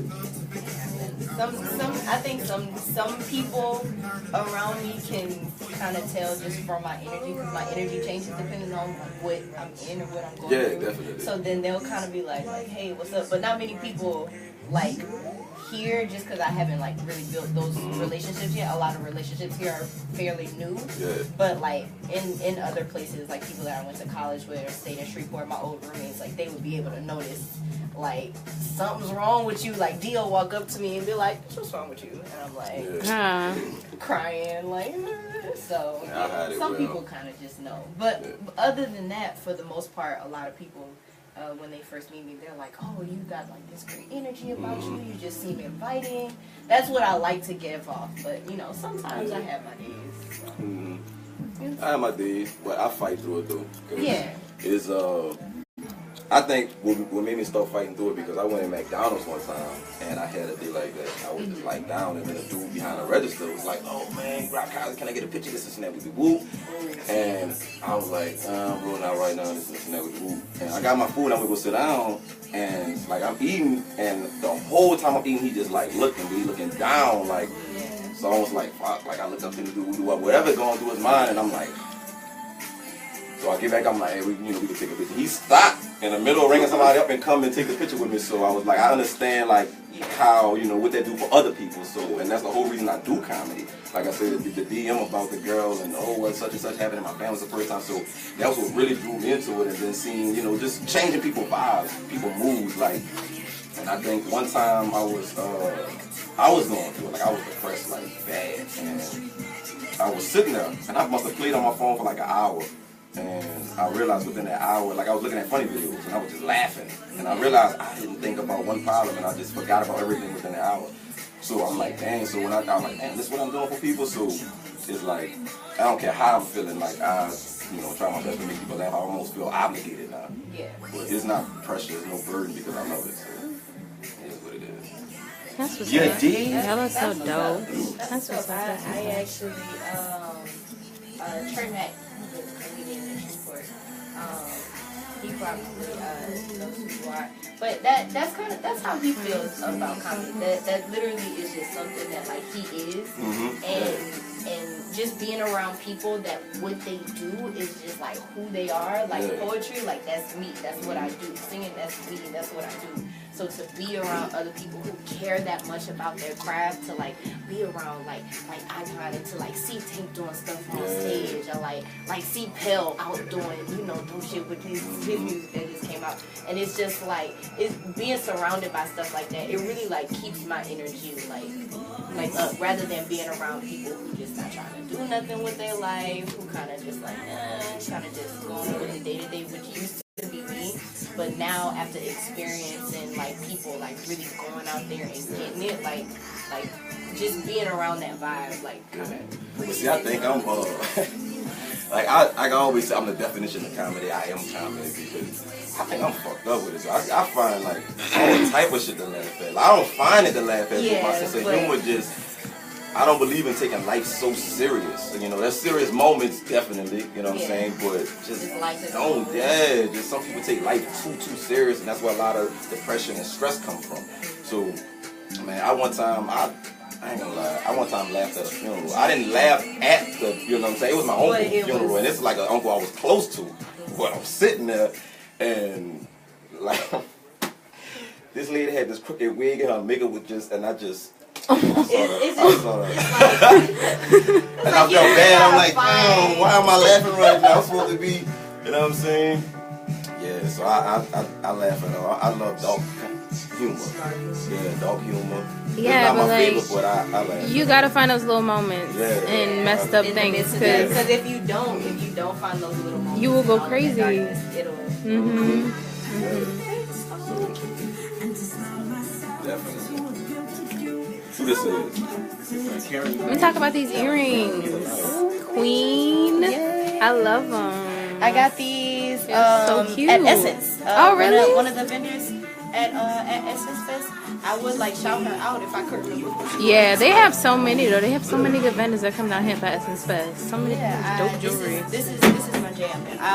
If I tone it down with like my look as a whole, I always have a statement earring. Yeah. That's kind of my jam, especially since I'm like really cute. You guys have But you always looking gorgeous. Hold up, Girl. You always popping. Let's with this hair though. And what this? I'm too silly for this. Too silly. But yeah, always gorgeous. It was so sweet. What you want to say to the people? I don't know what I want to say to y'all. How y'all doing? That's it. I've been in Christmas traffic all day. Oh yeah. But wasn't even trying to like shop, just because. It's inconvenient when you're not in it for like the purpose, like the intended purpose of the traffic. But that's like, isn't that worse? Yeah, I'm like, that's worse. Yeah, but I mean, I could take it on that one day. I like prepare myself. I'm like, I'm about to go through hell. Yeah. It's gonna be some bullshit, but like, just to spread out, like trying to do like normal things. Yeah. It's kind of like mentally preparing for like Black Friday, which is like, I don't do Black Friday, but like when I was younger, I used to be like, oh my gosh, Black Friday, I gotta go catch all the sales. We gotta go. And now I'm just like, oh, y'all got that out. Cyber Monday. Now I'll do Cyber Monday, but actual like go out to the store on Black Friday and get trampled over by some 300-pound for a TV. Because I'm not about to. I'm trying to find stuff. I feel like a lot of these people couldn't on their own pick up a whole TV, but just the adrenaline from Black Friday, they picking up whole TVs they got all the videos of people like knocking each other out. Yeah, I'm just like and breaking the glass windows of the stores, and I'm like, I will kill you. I don't have my anxiety's too bad for that though. Like I would like stop and like sit on the floor and like in fetal position. In the fetal position, and like it's too many people, it's too much anger, intenseness, and animosity. DC's back. DC is looking like a Christmas ornament. What's that in your Right? Thank you. Beautiful. None of this is Christmas. This is Kwanzaa. Wait, that's not a tree on your shirt? No. Oh my god! Oh. I thought it was a tree. Tell back. Oh, We got around. do y'all want me to record? Can I make myself useful and record? Cool. I'm gonna make myself useful. Oh yeah. Shine bright, yo. Welcome back to the Misbelief Radio Show here on WBOK AM 1230. We're live. I'm DC Paul, the Millennial Arsenio. And who's this to my left? My stage left. This Jay still keeping it real, y'all. We're so glad to have you in here estrogizing. I'm so happy to be Estrogizing here. this whole studio up for us. Is that a word? Can you estrogise? It's a word today, yeah. Because That may be the title of this episode. Estrogizing the studio. And who's that to your right? That actor guy, Martin Bass, Bradford. Wish you. Well, yeah. Who that is in the booth? Oh, I'm sorry. Wait, I'm sorry. Who this is to my right? This is Malik and Nuno Latour. Malik, don't know the tour. How you feeling, Malik? I'm doing alright. What you did today, man? I heard you was taking pictures with a Black Santa, but not the Black Santa. Yeah, he wasn't the Civil War Santa. Yeah, man. You know, I saw him put on clothes and go where you was at, and I was like, wait, that ain't Chocolate Santa. That ain't the same man that was wearing an umbrella hat on Canal Street. No, that's not Santa. No, don't do chocolate Santa that. No, You know that man with an umbrella hat on Canal Street on the off season. What else does he do besides drive the bus? He got all data to preach He a the word. twin, isn't he? I heard he was a twin. What? I didn't hear that. I didn't hear Yeah, that I heard either. Chocolate which Santa one? was a twin. Really? Yeah. So I mean, it could be two chocolate Santas. And They can switch out on Mary us. Kate and Ashley Olsen. We wouldn't even know.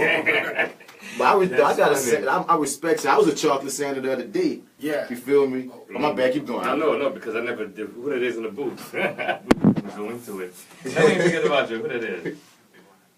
I hate you, beautiful man. I love that you Brian learned how to press the buttons and do the board thing. I'm gonna say, man, no, an hour and 13 minutes ago, because we've been doing the show for an hour and 13 minutes now. He learned it on the spot, and he's doing beautifully, Brian. What was the last song you played, my man? I love that song, Be the Light by Karen Green. And before that, what was that again? Oh, it's something about that mic. Yeah, man. You got confidence behind that mic. I see you trying to get panties through the radio show, huh? I'm ashamed and proud at the same time, man. Thanks for doing what you do. Close that door. And then this segment here is called What's Going On Out Here? What's going on out here? You heard me? This is where we talk about local talking points, news, events, topics, whatever interests us as Black creative millennials here in the city. By the way, the number is 504-2609-265. If you want to call in and talk to us, you want to tell us what's going on out here, or you just want to rap with us. The phone lines is open. You heard me? I'm gonna start with you, Malik. What's going on out here? Man, I gotta start what's going on out here with the best news that done hit the city. That John F. Kennedy Senior High School will be back effective the 2018-2019 school year, official by the Orange Parish School Board that decided to make Lake Area John F. Kennedy Lake Senior. Area on Paris, yes. It will now be John F. Kennedy Senior High School. Oh, wow. The blue and gold, the Cougars are Beautiful back. campus too. You know, other schools kind of, you know, they're like, how they get their school back? Well, we was determined, we never gave up. You know, Cougars never die, you know what I'm saying? So, I was That's wondering really- your opinion about City Park taking the old space up. So I'm glad Right. y'all have. Yeah. The Phoenix has risen. Look. But here's the thing, I don't know if it really counted if you were in a new location, right? Like, we graduated from McMain. If McMain moved to a different location, which would be like, we back. You know, the Mustang, Right. Mustang can't be stopped. This is Everyone's petty DC Oh, episode, yeah. man. He's Keep going. extremely well, petty. well, I'm gonna put it like this. I wouldn't feel the same. 35 ain't in Tremaine no more, you know what I'm saying? Right. So I'm just saying with the, Okay. I mean, with all the But schools they that got were- a whole new campus, though. But Y'all all the moving into schools are- somebody else's elementary school. Stop, Chase. No. I'm lying?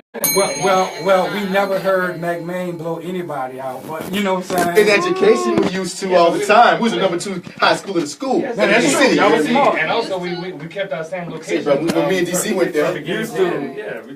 I had to take a test. We ain't, right, pretty much. Yeah. And we never lost our lease. Oh, hey, Y'all just got bats in your school. We just got, we just got bats in school, man. I ain't gonna lie to you, McMain, last time I saw it, it looked like somebody needs to at least rinse the school off with a hose pipe or something. What's messed up It looked like is somebody needs to scrub they it got a off. whole new building built behind it that's immaculate, like a gym or what is that, something. auditorium or gym or Man, it's something? beautiful, Yeah, but the brand same new. front. Same and I mean, I just need some stucco or It's something. like a birthday cake. Malik, don't feel bad. I didn't even know McMain still existed. Of heard of course, it. McMain still I've heard exists. of They got it. uniforms I've now. heard of it, They wear yeah.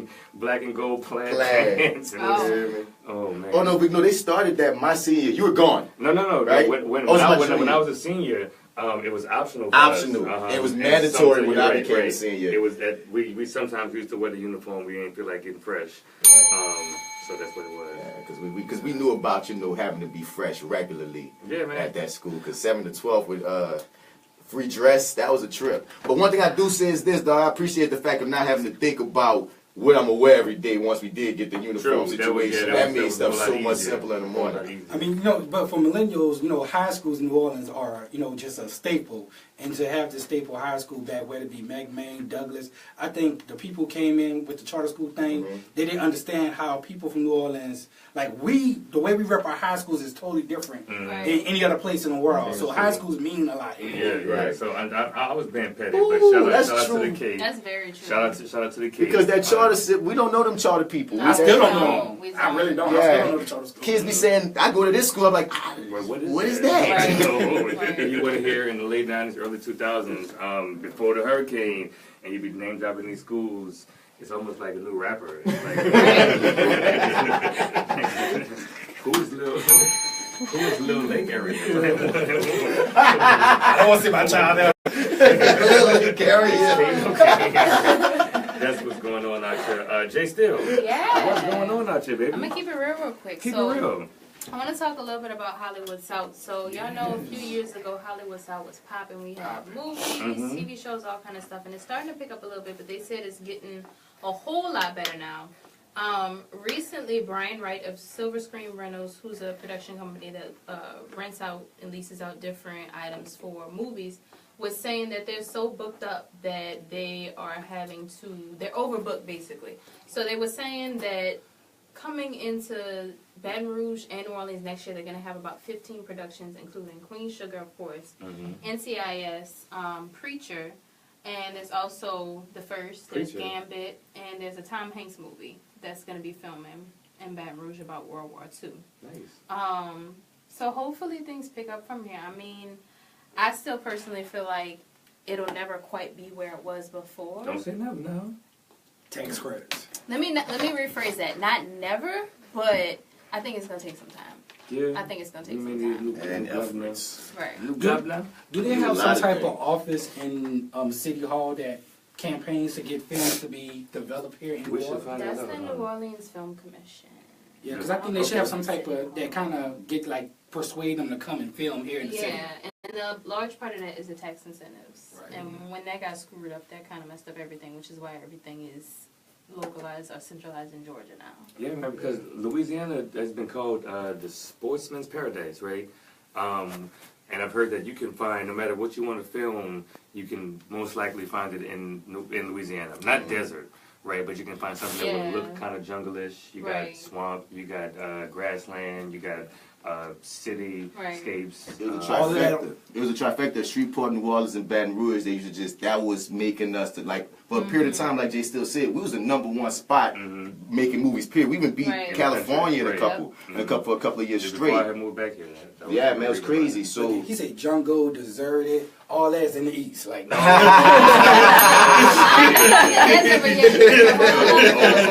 There's in the east, I promise you. Atlanta basically took. Bro, you know how that was a personal attack. You know I'm an East Beast. I mean, you've been petty all night. Okay. But like, you know, Atlanta basically took out Blueprint and they flourished off of it. Did. So They did. it's good to hear that more movies So are picking hopefully that up. trend will continue because it's been very bleak. Because they had an article on that same spot like 2 or 3 years ago talking about how there's been a deficit. They was not getting no business. So it's good to hear. They actually had a couple of studios closed because of that. Yes, indeed. So, man, all my friends about to get major roles in studio films. Down south, man. So speaking.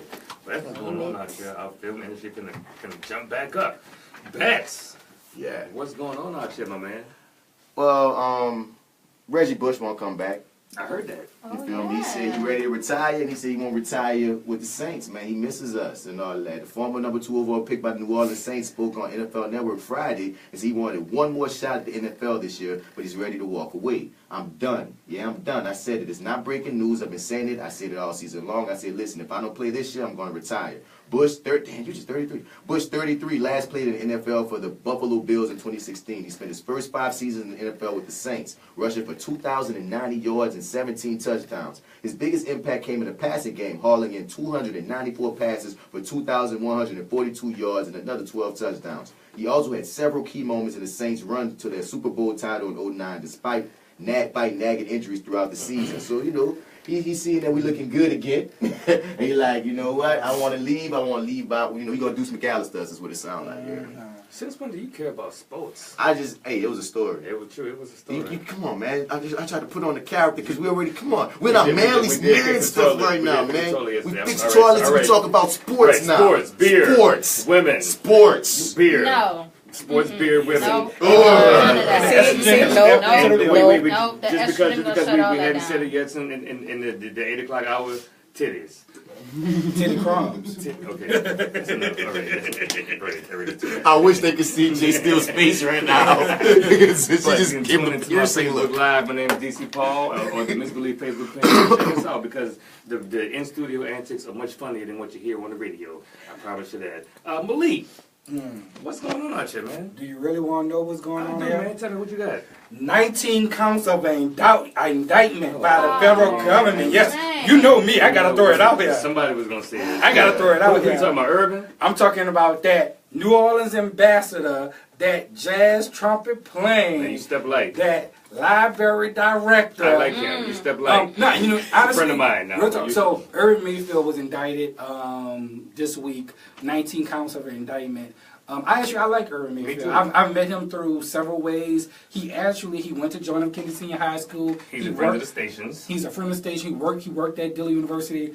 So I never had a bad encounter with Urban Mayfield. However, you know, you gotta do right by people, money, and people checks. So, you know, my feeling about this is I feel for his family and the families involved, especially during the holiday season that they gotta go through this stressful you know, all of this pressure. So I just feel for his family. But 19 counts, that's serious. I think he got more counts than Ray Nagin, but you ain't hear that from me. Lord. We hit the record of the most times that bell has been hit in any episode ever. It's a very petty episode. Oh, but God. I'm surprised that he was indicted on so many charges. Yeah. Charges.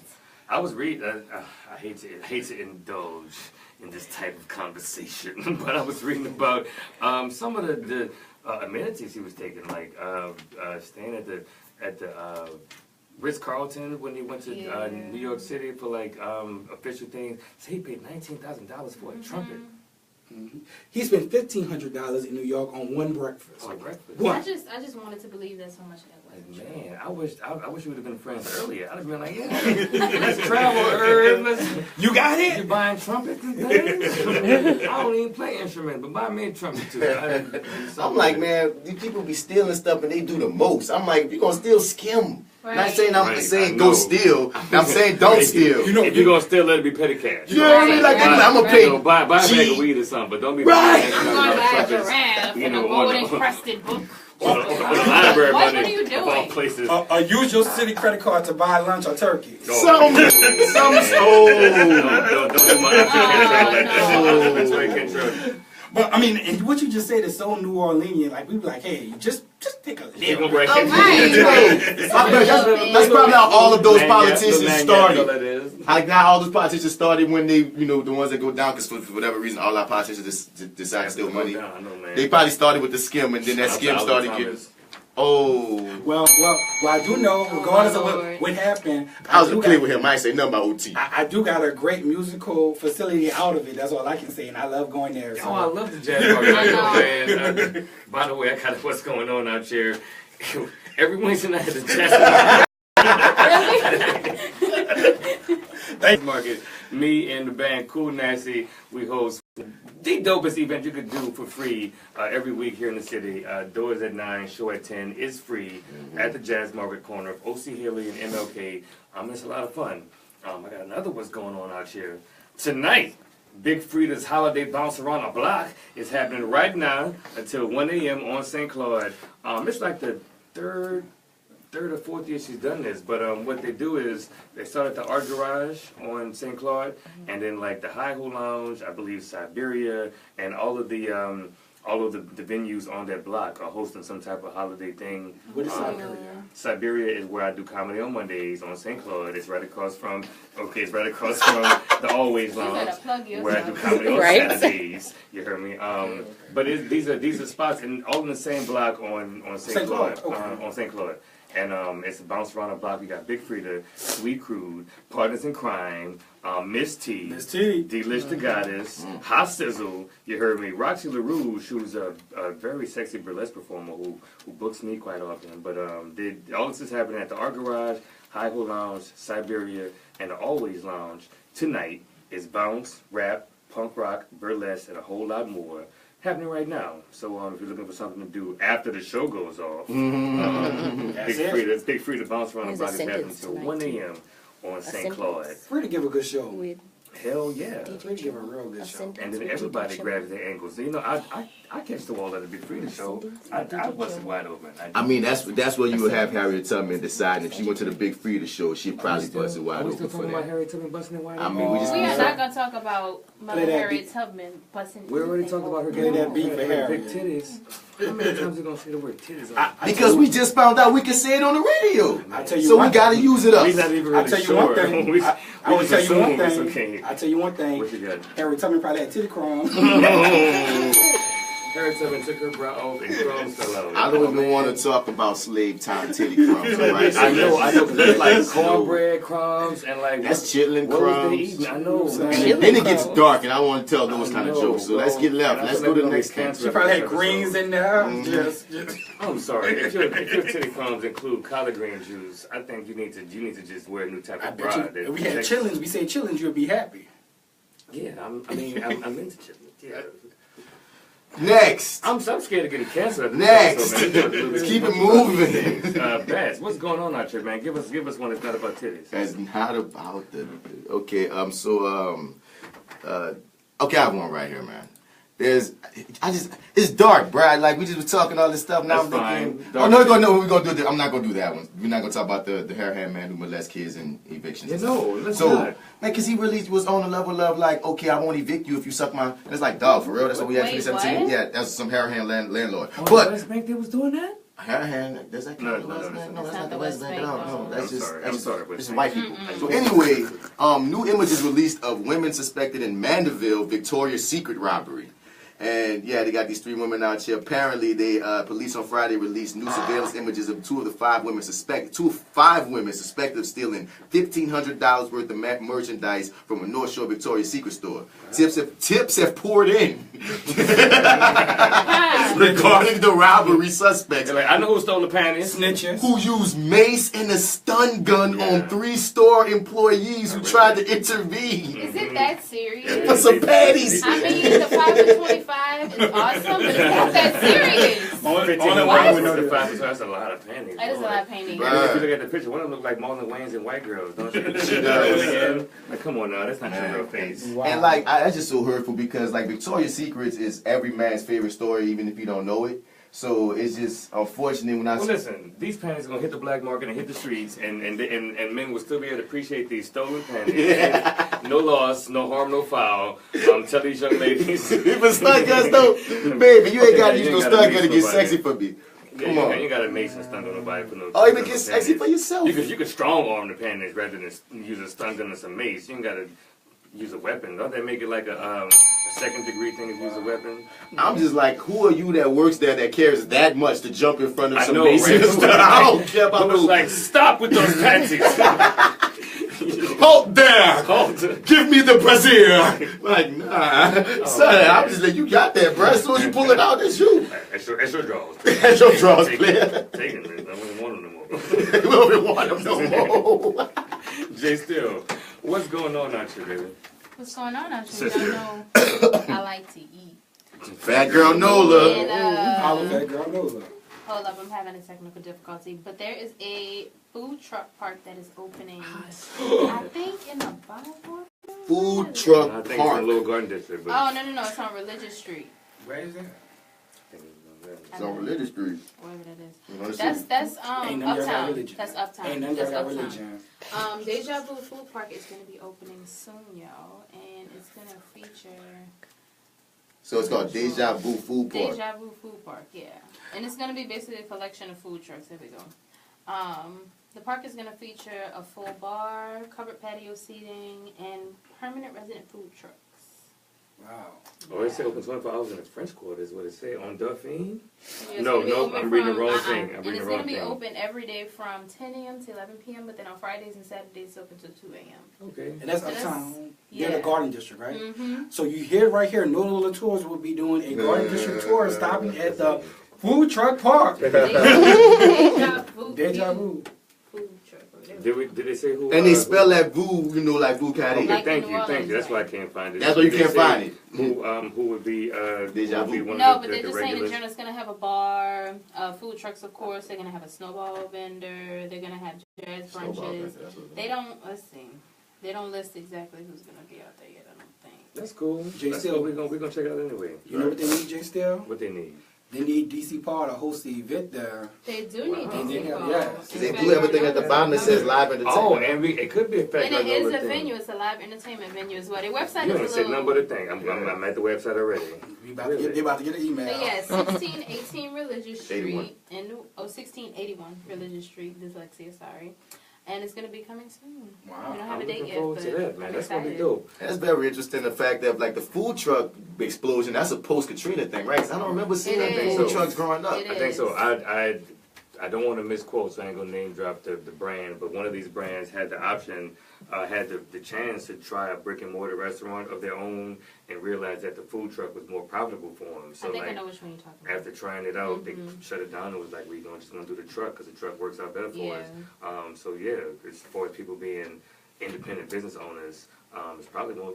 It's a lot cheaper to buy a truck than to buy a business. And I like that they're going to be stationary because otherwise, typically, you have to find like the food truck Right. schedules and follow them Whereas around. some of these food trucks out here, they know where to go, where the people gonna be at, and that's why I have people come to you when you go to the people. Right. So, Well, it's cool to have an option of both now. yeah, right Yeah, now, it is right nice. now. So I wonder, because what does that mean? Like, if you're a food truck, you mobile with yours. So how often, like, why would you even go to a food truck? I got multiples. I'm more than sure if you got more than one truck, because some Yeah, of more them than one does truck, okay. do. Right. They probably gonna send one that'll be stationary while the other one have, or the other two have a big they business handling business. That kind of takes away the magic of a food truck, though. You pretty much go A to few like of them you do pretty that, much go to though. Rue Carré or like a food court.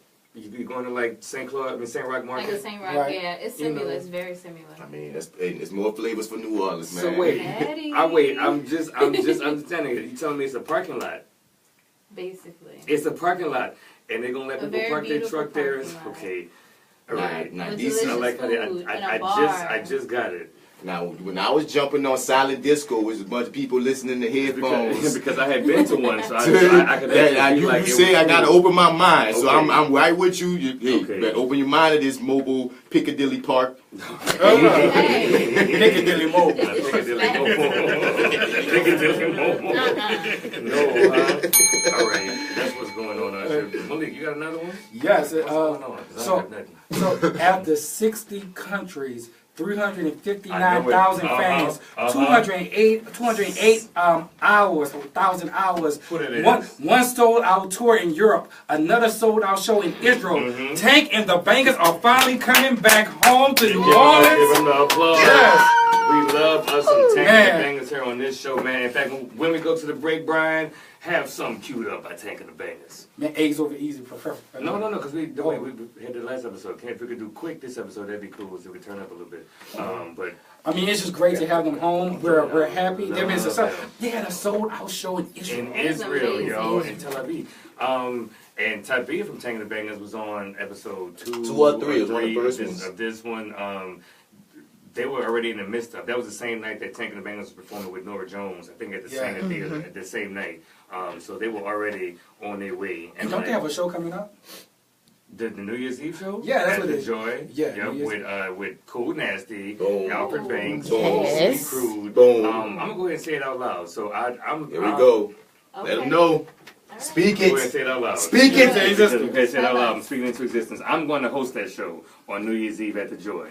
I've already asked, all of the artists that I know. I've made some contacts at the Joy. I've sent the email. I got the website, whoisdcpaul.com. So I feel like I am the natural choice to host that show. I've had a great 2017. Tank and the Bangers has had an amazing 2017. Cool Nasty has had a great 2017. And you host with them on Wednesday. I do, yeah, right. Alfred Banks was on our first episode of TheMisbelief. I've hosted all the Tank and the Bangers Backyard Hangouts. I feel like I'm speaking it. I will host New Year's Eve at the Joy with Tank and the Bangers, Sweet Crude, Alfred Banks, and Cool Nasty. Bang. Yeah. So for everybody out there, whenever y'all promote this, y'all need to say all those names and say allegedly hosted by The Millennial Arsenio. Boom. DC Paul. There you go. Yeah, man, because either way I'm going to be there, even if I ain't on stage. That You will be would on be a stage. great way. I mean, I will be on stage. But that'd be a great way to end the year. Anybody in New Orleans, if you've been following Tank and the Bangers, man, I feel like their success is our success. Yes. I do. Like that. I grew up in the same neighborhood in Michoud as Tank, and like she makes me believe it's possible for all of us. Because You know what I'm you saying? watch the growth from the very beginning Yes, on up. You hear me? yeah. Everybody we know like you know her. Like some people pop from New Orleans and you be like, wait, what was that? I never seen them before. Right, but no, she. Nah, you know somebody who knows somebody who went to school with somebody from them. But people know her. She ain't like grew up on the West Bank or nothing like that. Like, and was involved. and then with one of the founding members of Team Sno. So Team like Sno. she got roots in the city. So I feel like every time that band has a successful moment, the city rejoices with them. I love them. I do. If it ain't already obvious. We know You know what? Is it time for a break? I about to say, we ain't got nothing more to say after that Anybody one. got something else? You know it's time for a break? Nothing worthy enough. No. Once you good on the Tank and the Bangers and DC Paul, And the for alleged that host show- of the New Year's show. Not New alleged. Year's Eve. Supposed. Because I'm supposed to do it. That's why. You heard me? Brian, what you got queued up? You heard me? You heard me? You heard me? Hold on, wait. You heard me? You heard me? You heard me? You heard me? You heard me? You heard me? All right, falsetto, work on it. All right, we doing octave. It just goes down like that. Brian, what you got queued up? You the one who's singing this, really. Y'all don't know he got the vocals. You got the real vocals, boy. Quick. Oh man, I love this song so much. I've been loving it since the first time I heard it at Jazz Fest in 26 or 15. I got a live version of it, and it's a studio version of it. Quick by Tank and the Bangers. Y'all stay tuned and don't get nothing on you. I ain't gonna take a smoke break. I'm gonna jam for this song. We'll move to the next room. Let's meet your friend. Let's talk to your friend. Okay. Like, give me the camera. We're gonna talk to you. Who's that guy, huh? Is that the one who you wrote a song about? Hi. But everybody knows what you know. Just know that the block got hot. This your friend? We have to Before you get got, ain't no telling what I'm gonna do tonight. What's happening, homie? Huh? You think you was just being here and not be on the Facebook Live? Huh? What's your name? What's your name? Malik P. Willie B. Willie B. Okay, Willie B. How you know Aria Monet? We performed together. Well, not together. Oh, really? It was a poetry show last night. Last night? You was at Sex Live? What you did at Sex Live, Willie P? I'm a poet. Really? You did sexy poetry at Sex Live? Unfortunately. What you was talking about? Sex. Titties? You were talking about titties? Was it No? titties? No, it wasn't really titties. Well, what? Yeah, a lot of other stuff, like sex. Oh, man, come on now. It was cool. This nigga here doing the fucking... I hate you, yeah, bro. I hate you. That's why I met. She's really the star. That's why. That's what y'all just met last night? Yeah. Oh, shit. Sex Live must have went down, baby. Sex Live must have went down. They met. Epic. They met. Real MVP. Hey, look. Hey, come see this. What she got? She charged you up? She called me right there, like 1%. 1%. Back to your first day being at Sex Live. Yeah. Wait, what?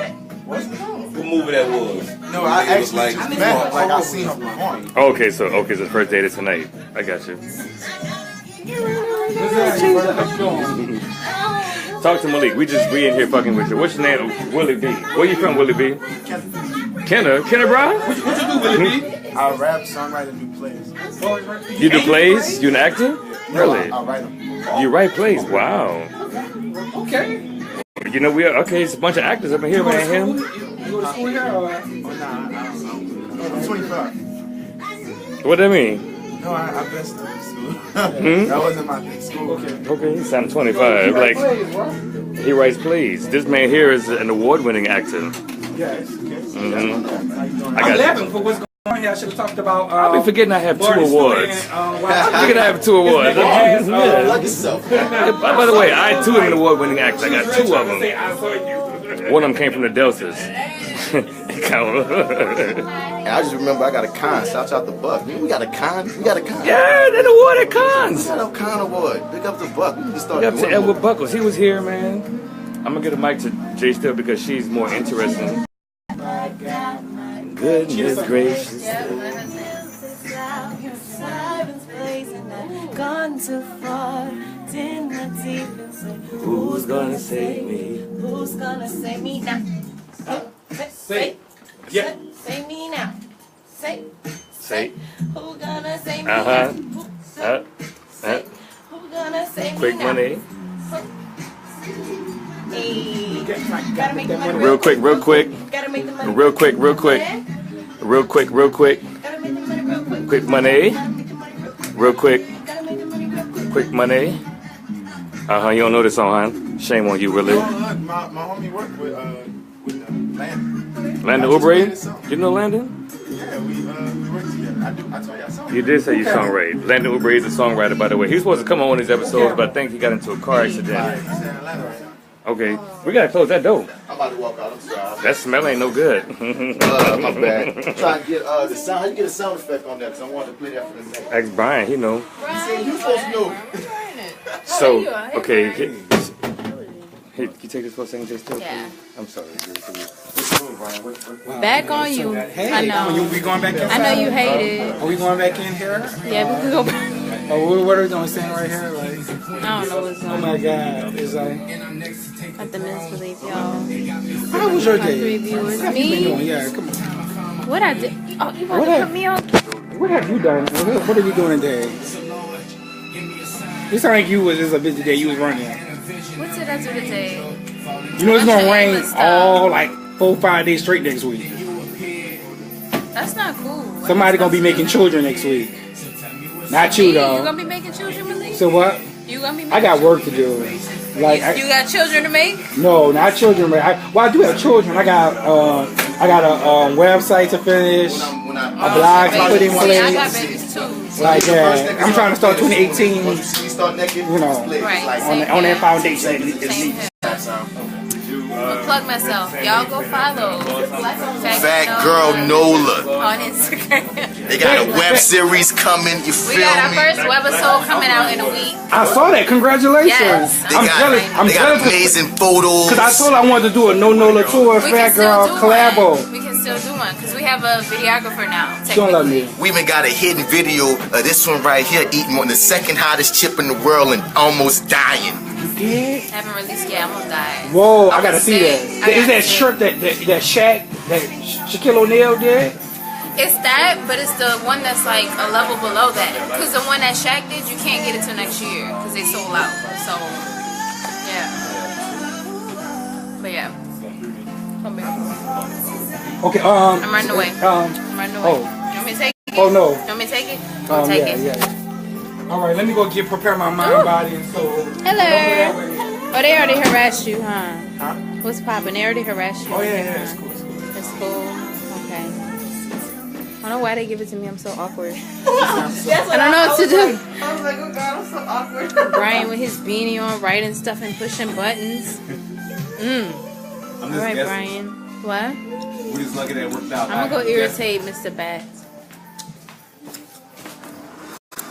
Yep, I'm back Never again. freeze on me, computer. What's going on here? What's up, y'all? I'm doing all right. What's up again, Malik? I'm just trying Malik, to get I'm my mind. stalking you. Why? I mean, it's been a great day though. It's been a busy day, but it's been great. But don't stalk me. No, stalk me. No Nola Tours. That's right. Nola Tour. That's the right. Best walking historical tours in the city. Yep. And I believe I'm doing a historical presentation at the mosque, at the temple for the local Nation of Islam mosque. So yeah. Oh, okay. Yeah. So When is that?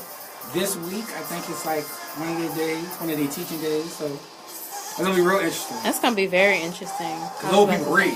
Yeah. So. Dad's getting his Hi, mind together. Mr. Bass. He's getting ready for the next. Look, I told her. I said it's supposed to rain for the next 4 days, and it's supposed to be cold.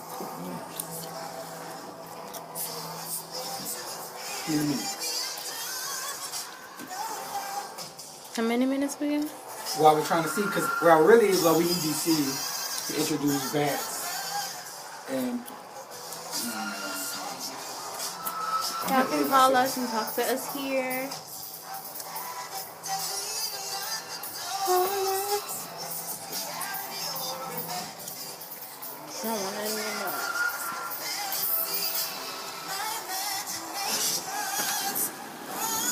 Hey, Facebook, where the hoes at? The host right here. The host right here.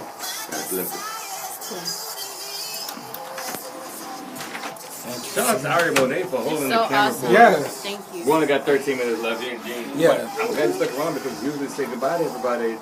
Thank you for sticking around to the end. Awesome. This is going to be another good episode. Just making myself useful.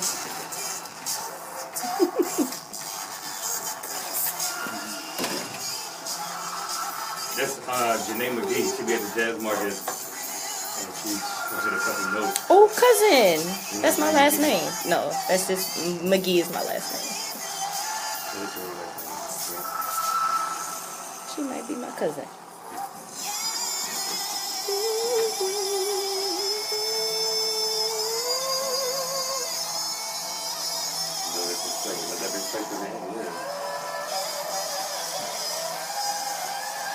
Ooh, ooh,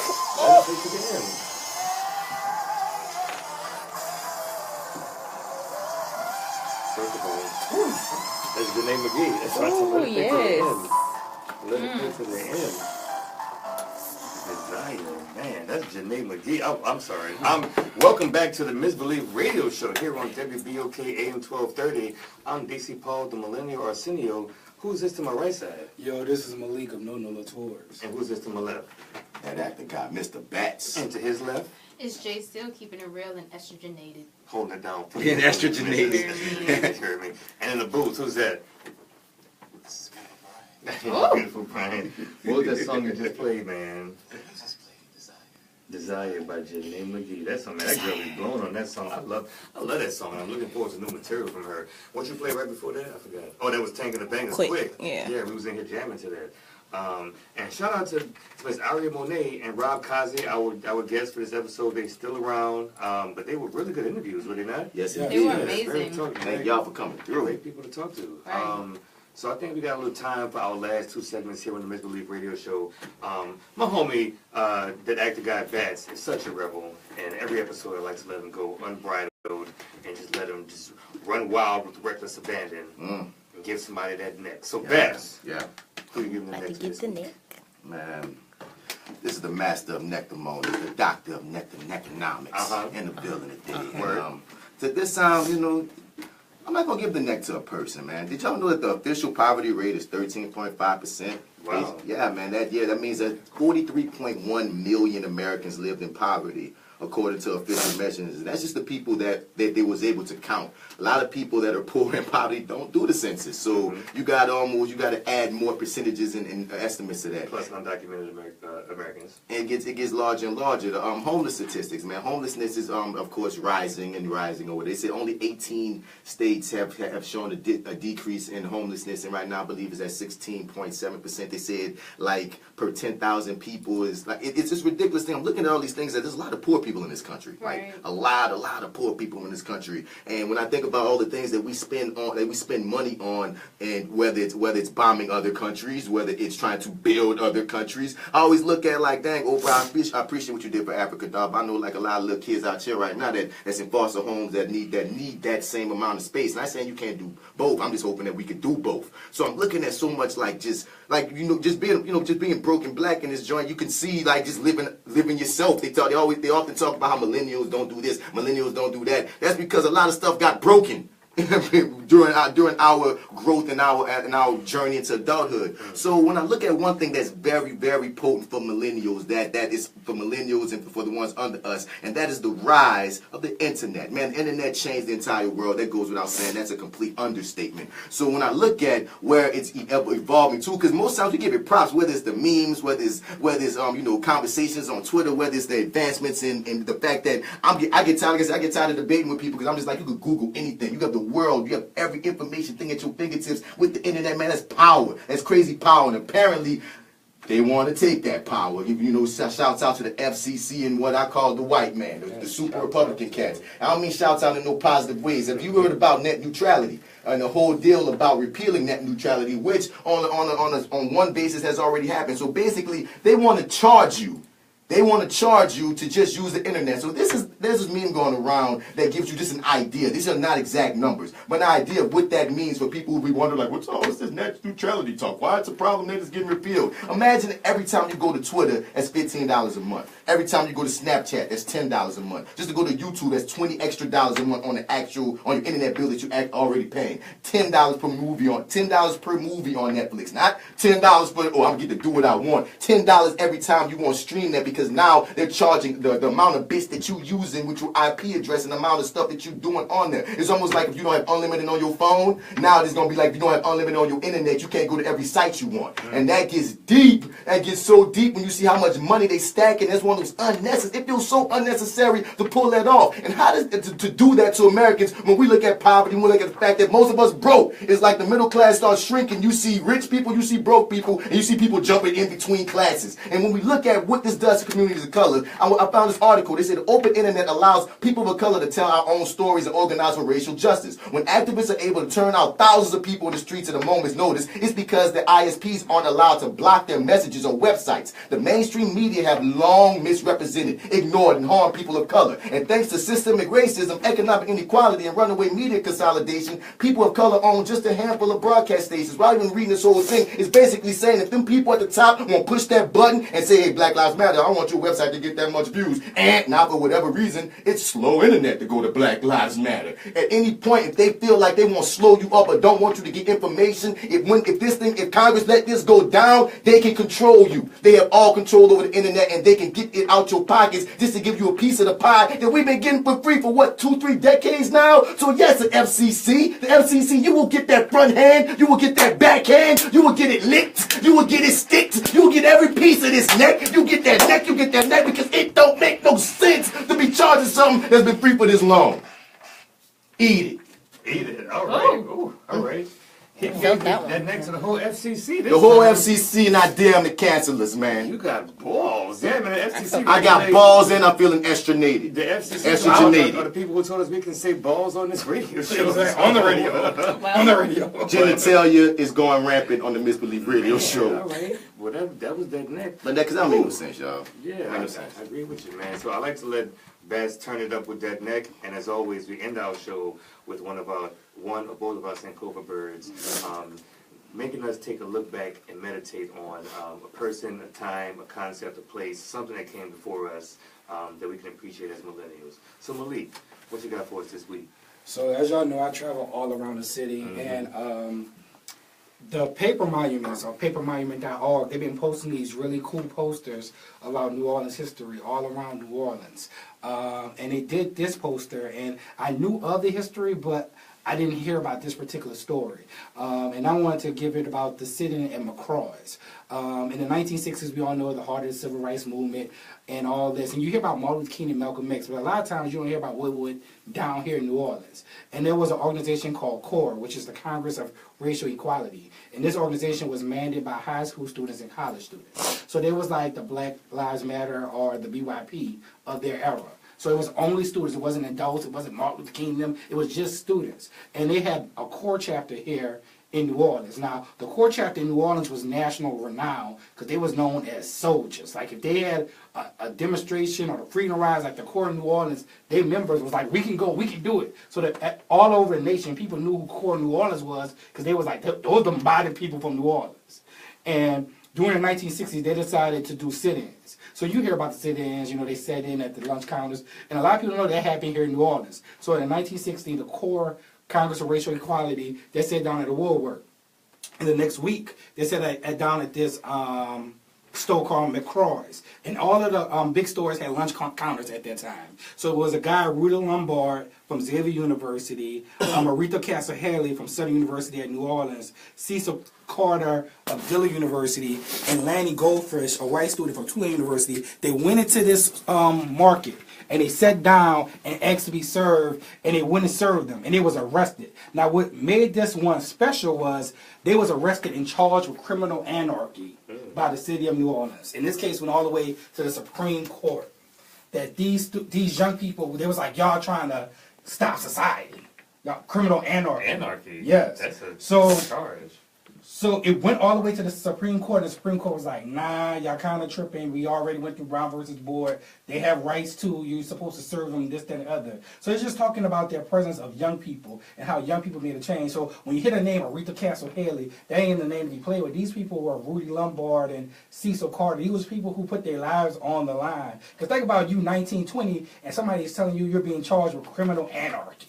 That's something, you know, you like, what is that? You know what I'm saying? So they stand against the Mayor Chip Morrison and those people all the way to the Supreme Court to make a stance for ourselves. So I just wanted to shout out this story. This is a really cool poster of them sitting at the lunch counter. And what's that website you said, papermonuments.org? Yeah, papermonuments.org. They're doing really great work. And what they're trying to do is they're trying to come up with a conversation on what we can replace those monuments that we took down. What can we replace them with? So that's why they're showing images in history that are not necessarily talked about in New Orleans. Okay, sure. I like that play Homegirls we did that dealing, huh? That was with them dealing with that same topic of New Orleans. It was that story in particular. I want to throw this out here. Also, and net neutrality ain't fully repealed yet. Congress voting on it. I just don't want to say fake wrong information. Okay, and you guys Congress is still voting on it. I'm sorry. I just didn't want it. That's 2 minutes left. That's all right. No, I'm not heated. It's just I don't have a lie recorded. Okay. And on that note, this has been episode 41 of the Misbelief Radio Show. That was a good Sankofa session, Malik. Thank you very much. I did not know about this one.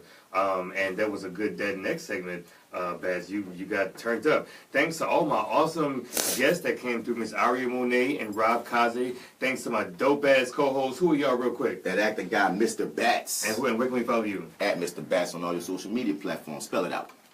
This is Jay Steele, keeping it real. Follow me on Instagram at JessOSteele and at Fat Girl Nola. Yo, this is Malik of No Nola Tours. Follow me at No Nola Tours. This is DC Paul. Look me up at whoisdcpaul.com. I'm DC Paul on Facebook. Who is DC Paul on Instagram and Twitter. Check out TheMisbelief. TheMisbelief, one word, on Facebook, on Twitter, on Instagram, and everywhere else, y'all. Thank y'all. Thanks to the millions and millions of listeners and watchers and followers and fans who will be here next week, same time, same place. Don't get nothing on you.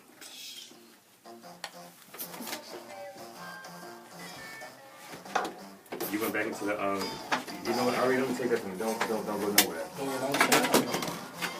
me take that from you. Thank you for this so much. Thank you, Miss Aria Monet. Gracious and beautiful. Gracious and beautiful. Super guest indeed. Come on. Going out. Super guest.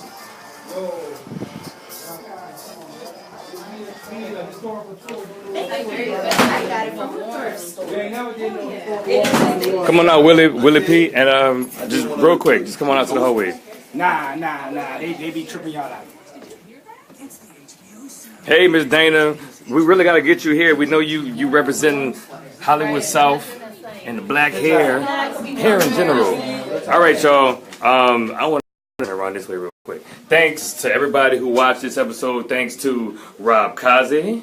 Thanks to Aria Monet for coming through and blessing our studio 12:30 with a live performance. Thanks to my dope-ass co-host.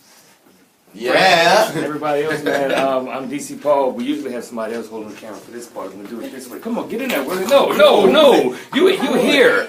Willie P.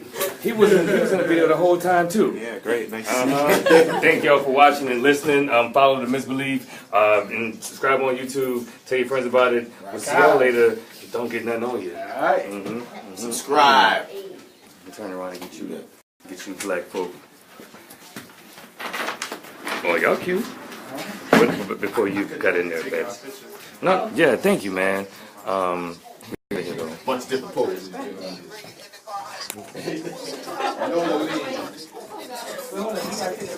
Usually, Bats forget to sign No, out. you're not. No, you're not. No, you're not. He usually forget to sign out of his Facebook, and I get to tweet something, Facebook something about titty crumbs. Usually about titty crumbs. Usually it's about titty crumbs.